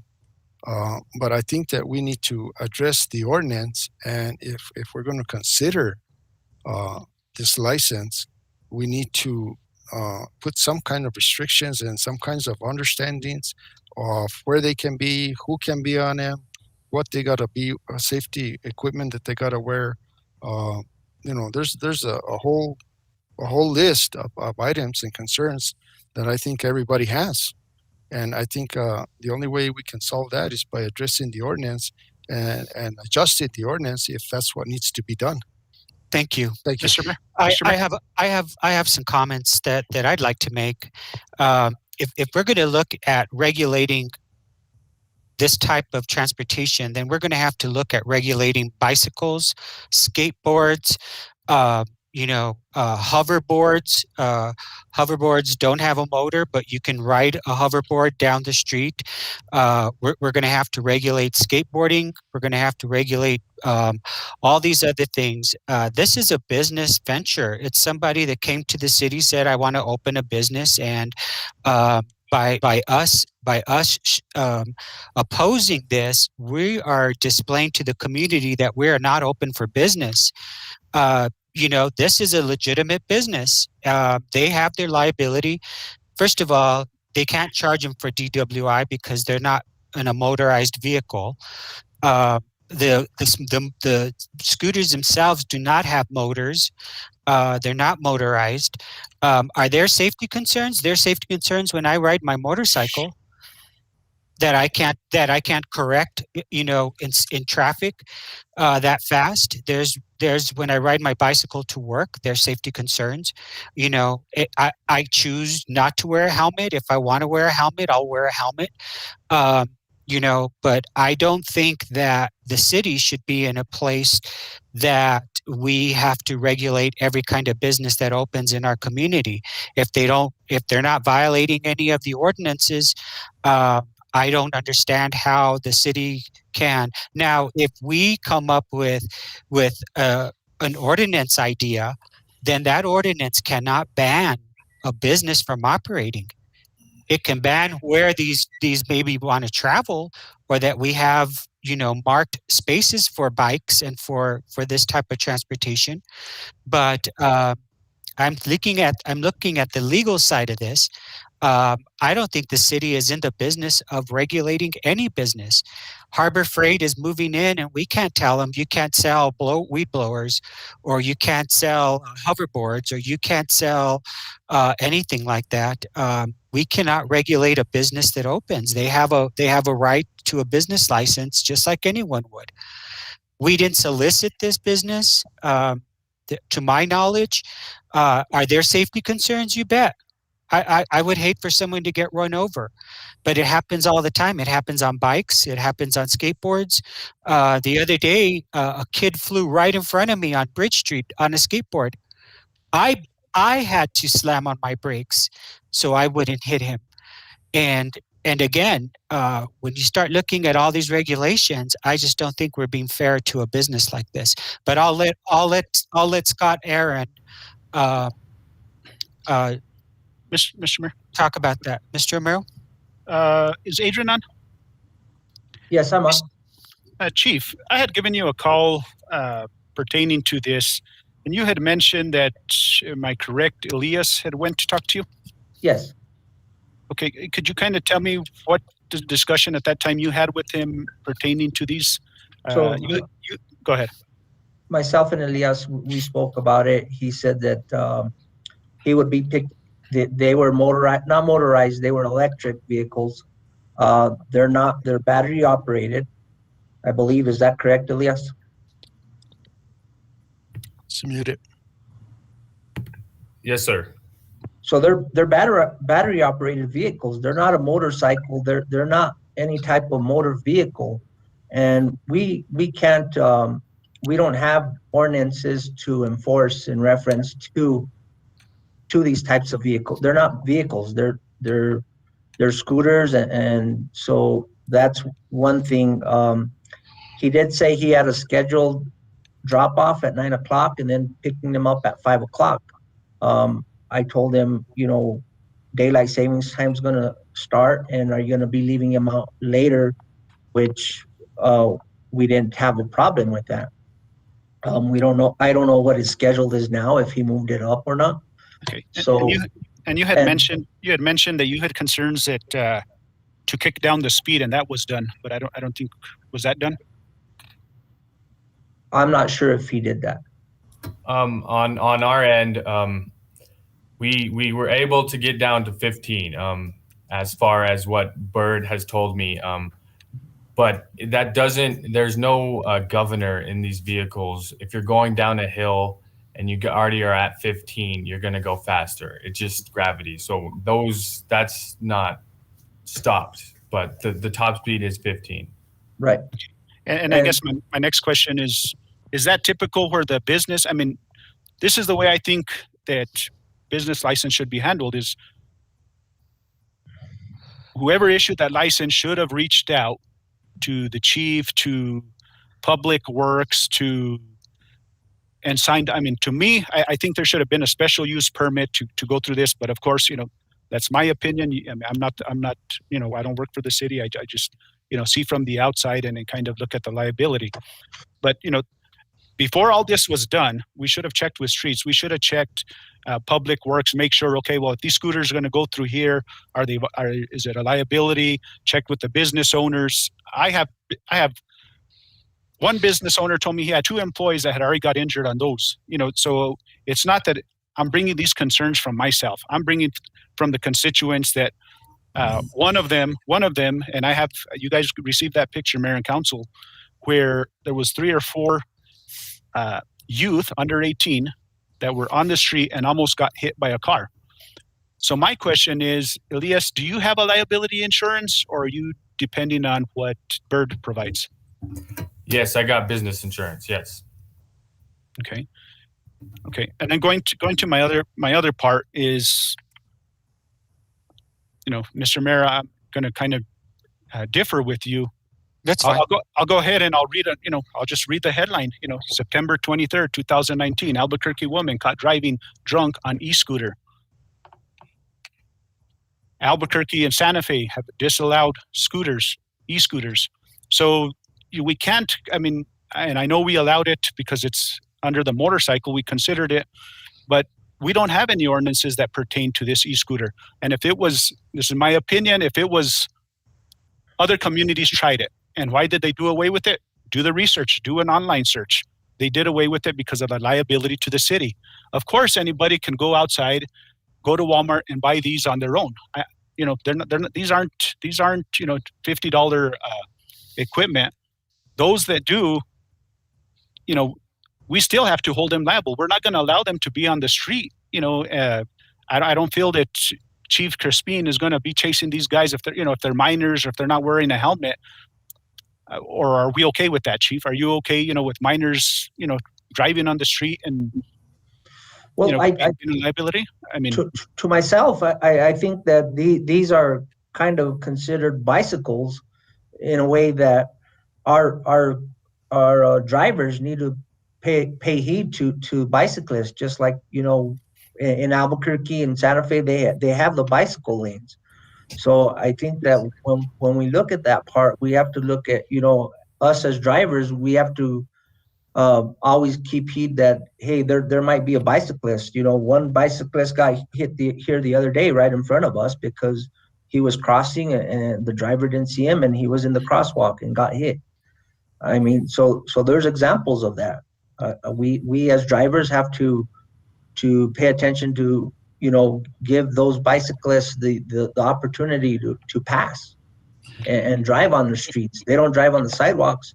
Okay. Well, a couple of things I want to bring up is, Mr. Mayor, I think you represented council's objections wrongly. It's not that we oppose this. It's just that we want answers to some of these questions before we support it or don't support it. My point is that it's a motor vehicle. So are they going to? There was a contradiction in Crispin's kind of discussion. Is one, they're seen as kind of motor vehicles. Are these people going to be allowed to ride in the streets like a motor vehicle, or are they going to have to follow bike paths and bike rules? There's 2 different rules. We have 2 different rules, one for vehicles and one for bikes who have to ride in bike paths.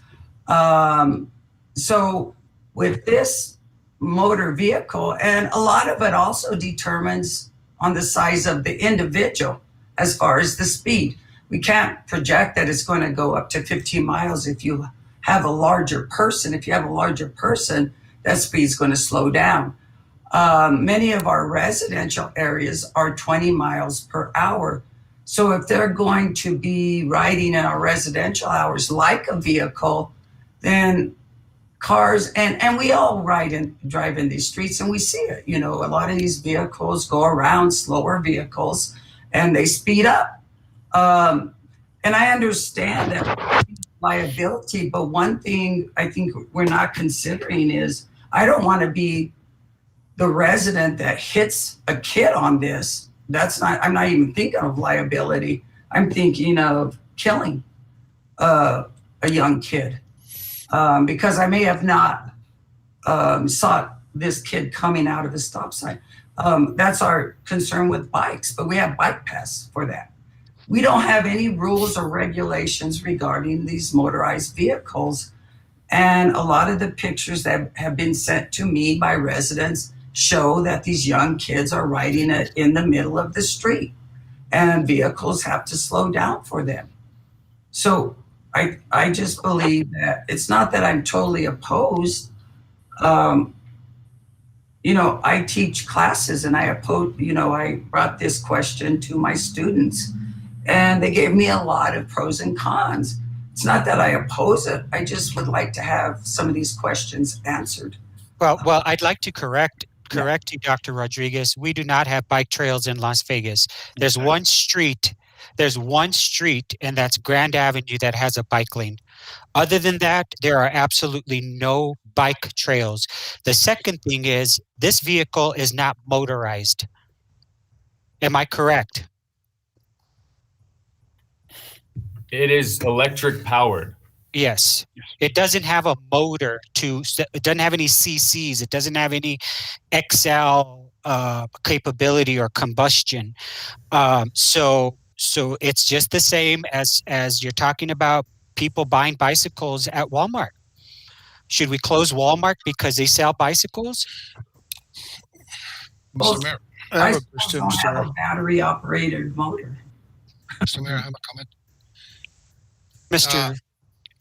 I'm not opposed of it, but the problem I have is, if we're going to have an ordinance that's going to hold these scooters be on the road or whatever they're going to do, look at the west side.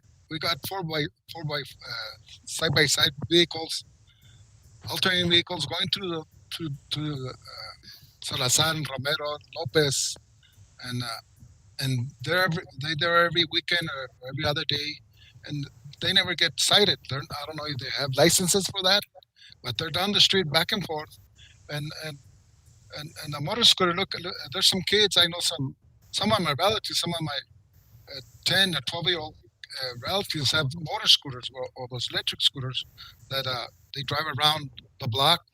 It doesn't make any sense that we gotta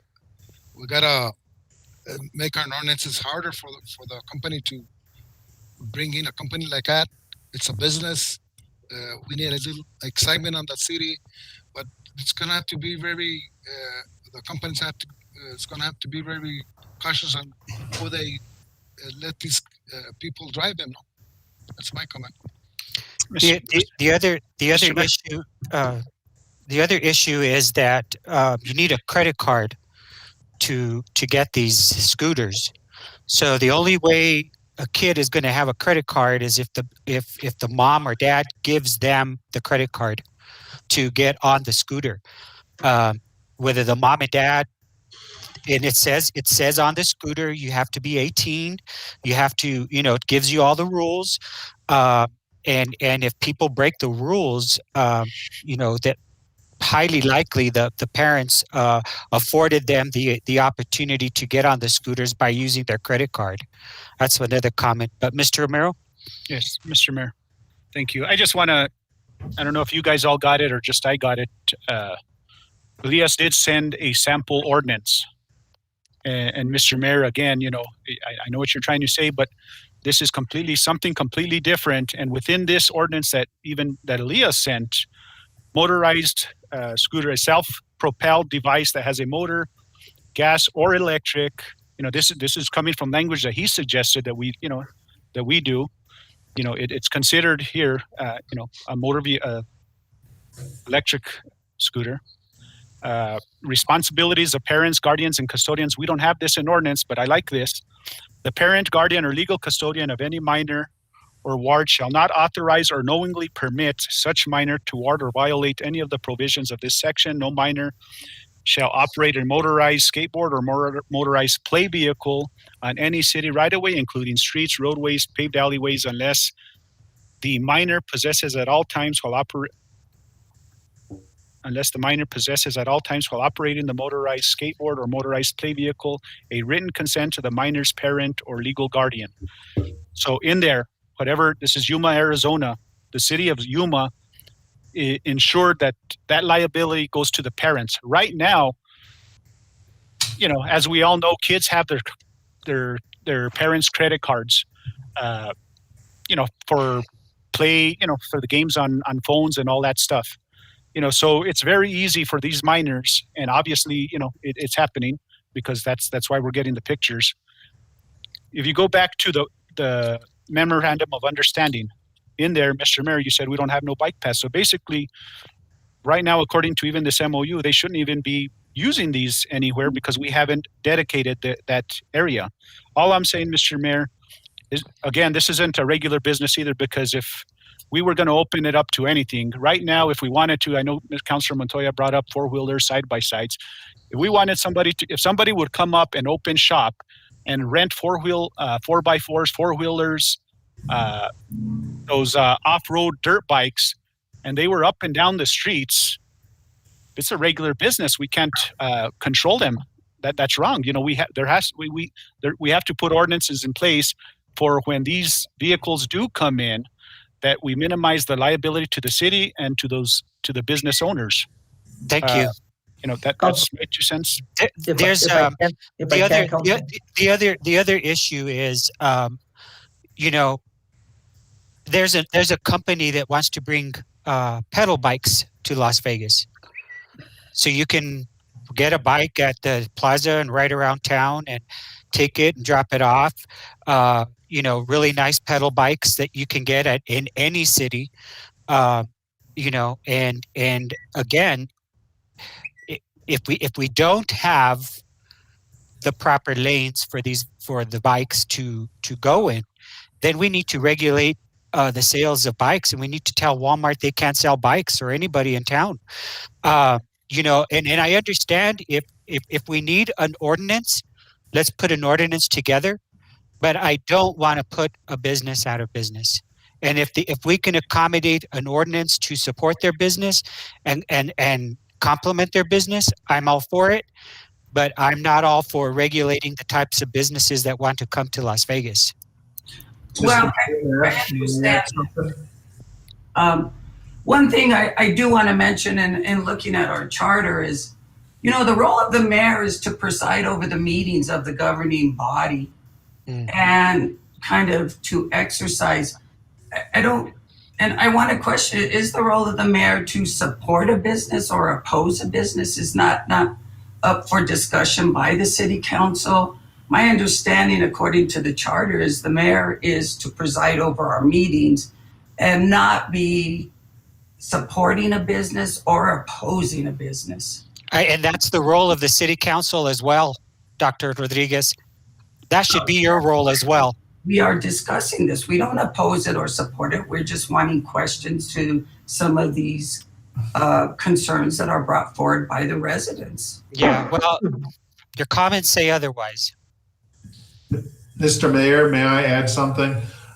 We already have a bicycle ordinance, and it goes through, you know, how you're supposed to ride the bike, where you're supposed to be on the roadways, off to the side, and so forth. And those are very common. Matter of fact, we actually should be issuing licenses for bikes, of all things, which I wasn't aware of. But anyway, that's another story. So we do already have an ordinance that scooters could be based upon, as far as, you know, the practicality of how you drive one and not be in the middle of the road and not blocking traffic and all those things, because it concerns bicycles as well. Where is that ordinance for scooters?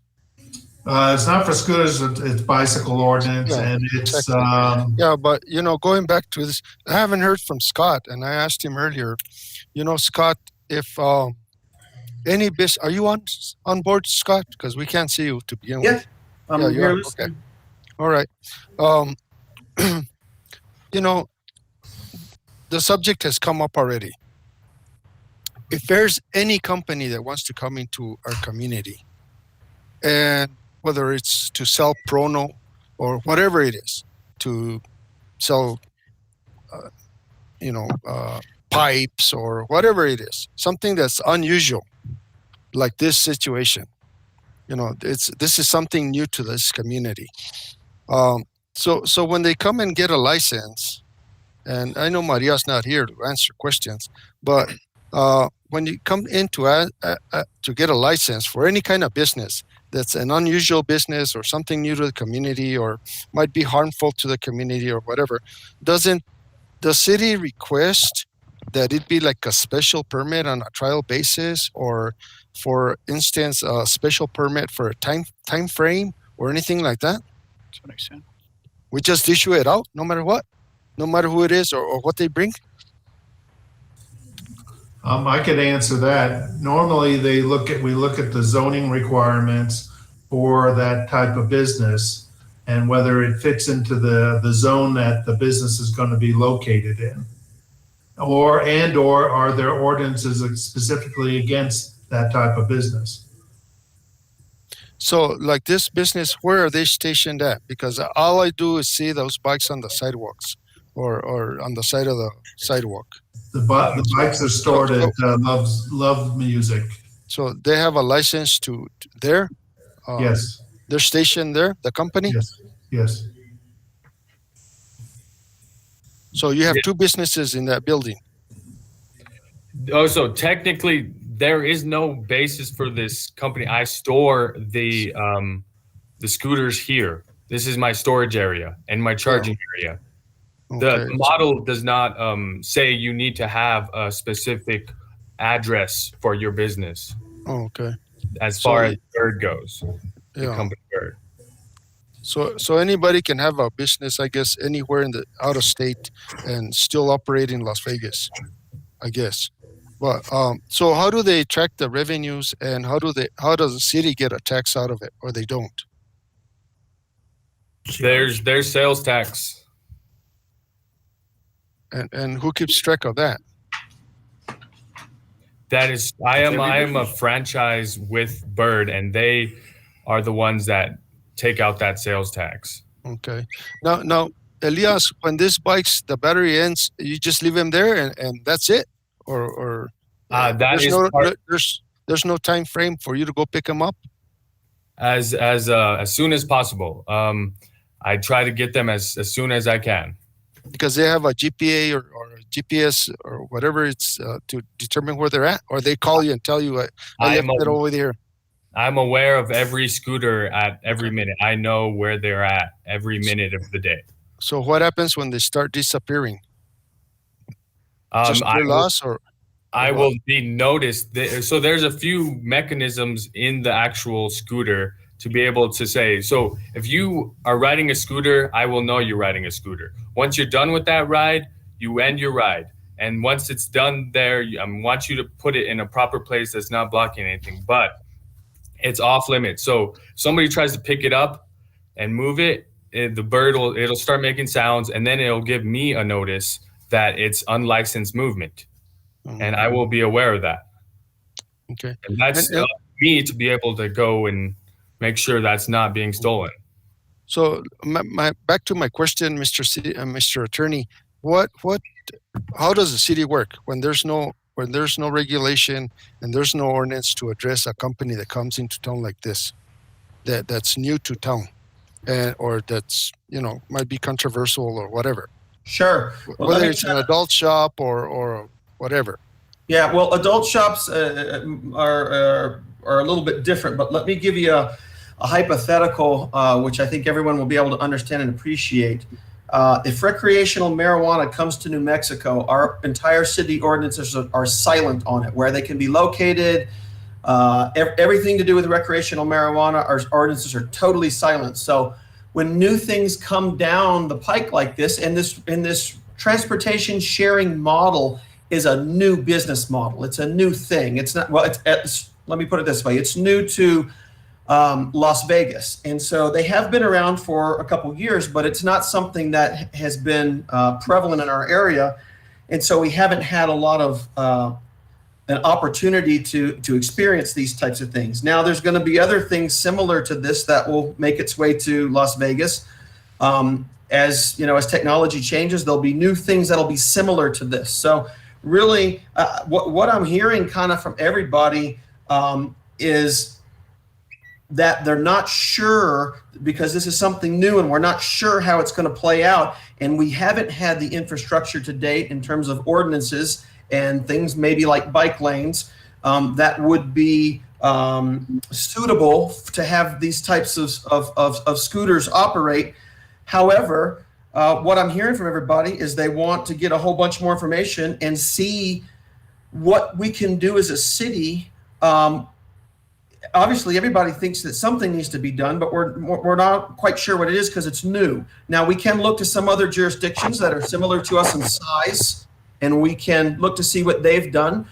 Some of the different municipalities have created a situation where they just don't want these companies, and so they create some type of regulatory framework that's just so expensive that these companies leave.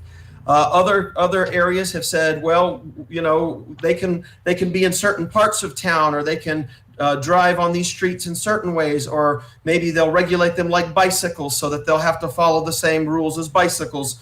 But either way, when we're dealing with the transportation sharing systems, that presents, it is a new business model, but we're all kind of going back to the same thing. You know, there's kids with bicycles and with scooters and skateboards, and so we're trying to find a middle ground. I don't think it's an either or question. I don't think we're either getting rid of them totally or we're saying yes, just do whatever you want. I think everybody's trying to say, yeah, we want to figure out how we can safely have these in our community, and I think that's the right discussion. Where that goes from here, I think we've got a lot of room to discuss this thing. But maybe what we do is we look to other municipalities. I know Bird reached out and was saying, you know, we're happy to work with you guys because they want to stay in business. So maybe it's our opportunity to come up with something and present them and say, here's what the city requires, and see where we go from there. Yeah, my question was this: let's say, you know, those little airplanes that they're single person. We don't have an ordinance for that, and somebody wants to open a business for that and just fly all over the neighborhood and so forth. They just come and get a business license and everybody's happy, or what? Well, I think when you're dealing with airspace, you've got federal regulations that kick in. Okay. I don't think we have federal regulations that are governing the use of these electric scooters on our streets. And I'm not even sure that we've got sufficient laws on the books at the state level. So municipalities are scrambling to try to put something together because the states haven't responded and the federal government hasn't responded because those levels of government move very slowly. So this is the prerogative of the council. Whatever you guys decide to do, we can move forward with. Me and the city managers need some real clear direction. Yeah, and as far as you're concerned, and in behalf of the city, hopefully, on the liability purpose, Elias says he has insurance, but that's for his motorcycle, his bicycles or whatever, scooters, and his business. But what about the individual that's driving it that causes the accident? If he don't have an insurance, who's going to end up paying the bill?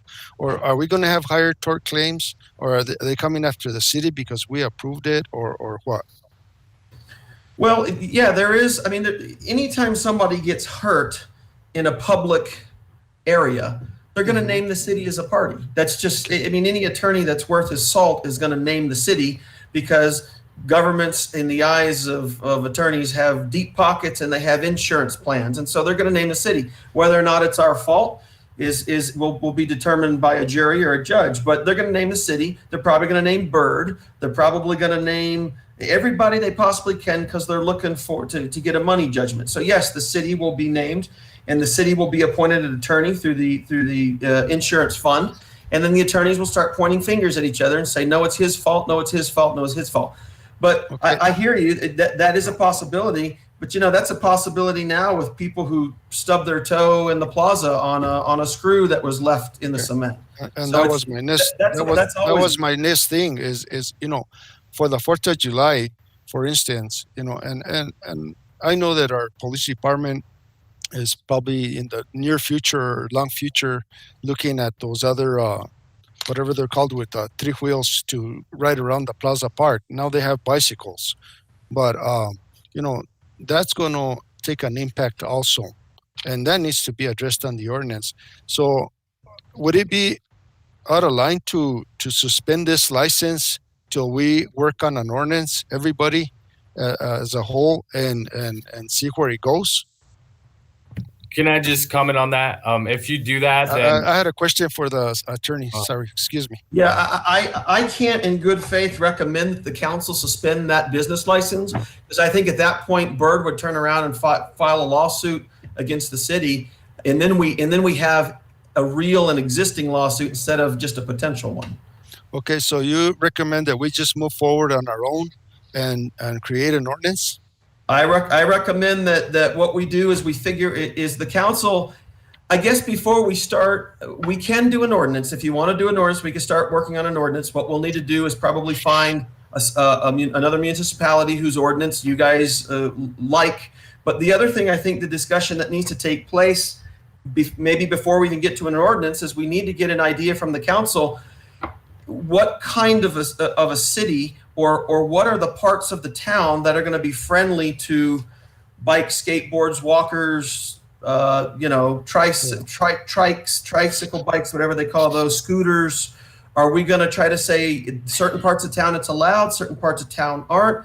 Is the whole town off limits? Is the whole town on limits? Those are some things I think that need to be discussed so that we have an idea what direction we're going to head. Because people like me and you come from a generation where cars are our go-to, but we've got a whole younger generation of people at the university and in our high schools and middle schools, and they're not necessarily a car generation. So I guess my thing is that's kind of it's more of a, right now you've got to make that philosophical discussion and decision about, is there certain parts of town that maybe would be more appropriate from this than others? And that's going to be the council that's going to have to make that decision. Yeah, and that's what I was getting at too. Is if I thought it was going to be from point A to point B, Castaneda to the Plaza, in that area, and stay away from the River Walk, and we need the school's input on this too, if they support it or not. Because if not, kids are going to be going to college and to high school, grade school, and everything on these little things. And it's going to affect them as well, no? So I think it would be very advisable to get the university's input as well. I would imagine. Yeah, but you're saying that we can't put a hold on this till we get clarification and work on an ordinance for this?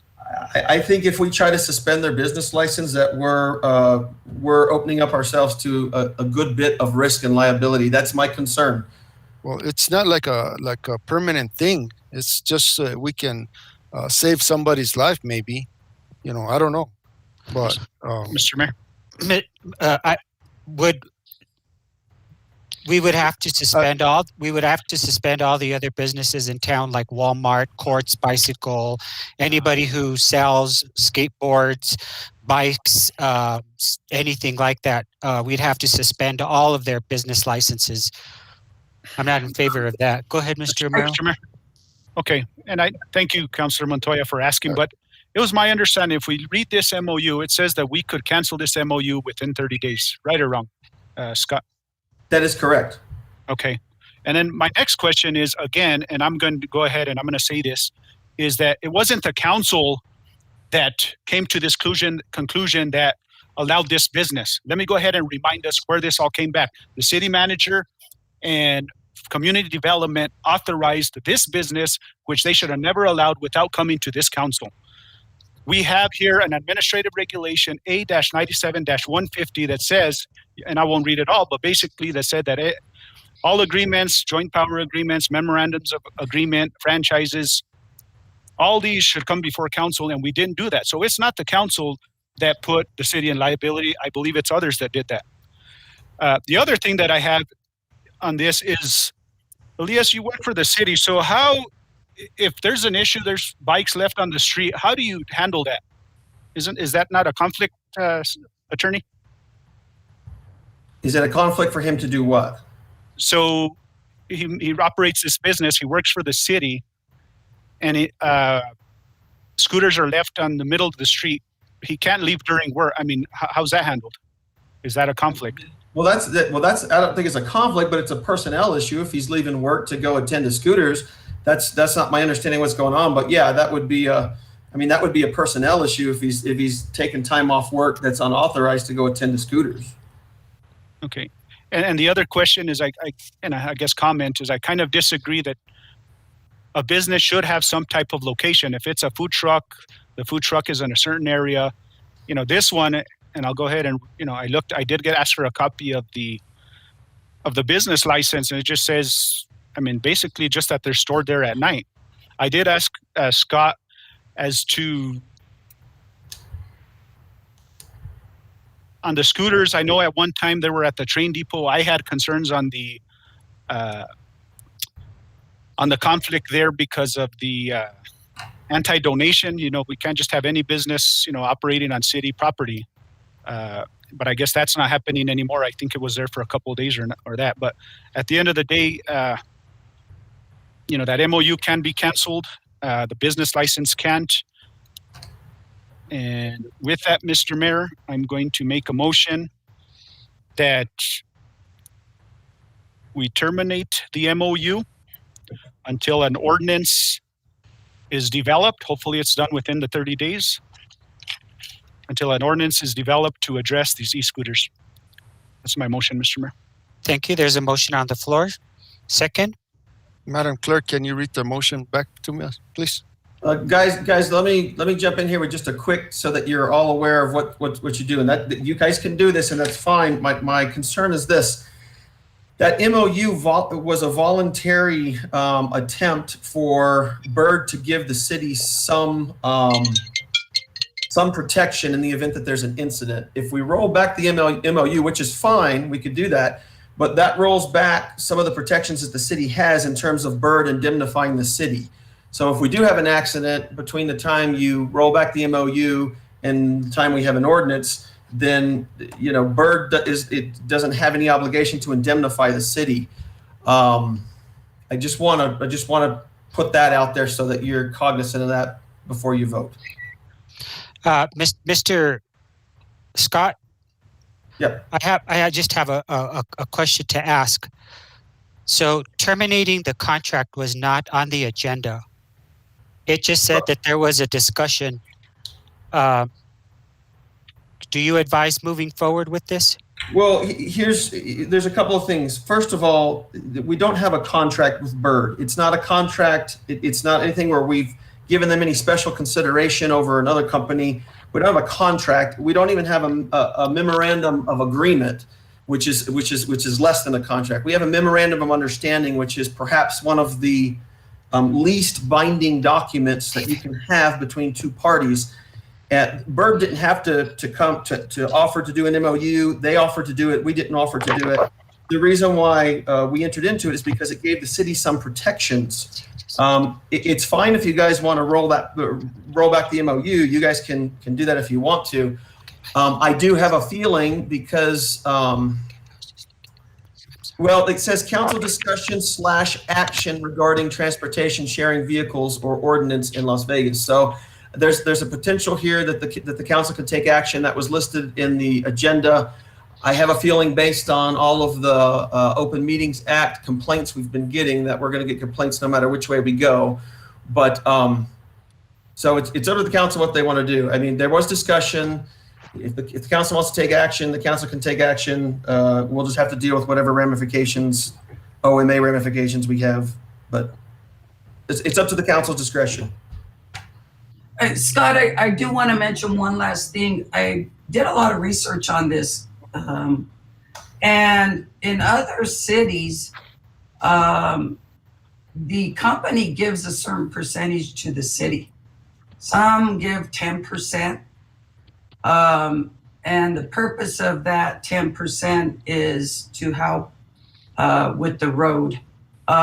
So there should be a certain percentage that is given to the city. And that doesn't seem to have been discussed or even brought into. And I think that is a problem, and acting on this so quickly, we just missed a lot of opportunities in that regard. The city should be charging. We should be receiving gross receipts tax, which is the same as we receive from any sale for goods and services that happens in the city, and that should be continuing to happen. So to get something on top of gross receipts would be an exception rather than the rule, and that's on the table. If the council wants to go to Bird or any of these other companies that come in, I mean, this is like Amazon. Amazon doesn't have a presence here in our city, and they do a lot of business, and they take a lot of money from our local vendors. So if you guys want to go to Amazon or Bird or any of these companies and say, we don't want you doing business in our town, we're not going to give you a business license unless you give us a cut. I guess that's the prerogative, but we're going to have to look into the legal ramifications of that, because I'm not aware that other cities have done that. Yes, it has. I'm sure it's happened. I mean, it sounds to me like it's happened. I'll take your word on it. But we need to look into that and discuss that and really make sure that we're on the right path, because we just want to be careful, make sure that we're doing things properly and legally. Okay. Scott, Point of order, Mr. Mayor. if we're going to do that, we're going to have to get a cut from every business in town. That's kind of crazy. That's not even fair. Well, I think that's just because of transportation, because it does pull from Even though, and roads. I don't agree with that. Point Mr. of Montoya? order, Mr. Mayor. Yes, I had requested that clerk read the motion. Councilor Romero made a motion to terminate the MOU until an ordinance is created. Is that correct, Councilor Romero? Yes. I'll second that motion, Mr. Mayor. There's a second by Mr. Montoya. We'll take the risk. Roll call, please.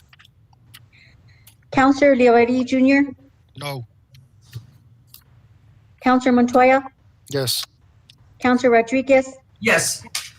Councilor Romero. Yes. I have a motion by Councilor Romero, a second by Councilor Montoya. Thank you, Mr. Mayor. Motion carries. Thank you. Next order of business, Cassandra? That is the last business item. We have executive session if there is a need. Any executive session? Nope.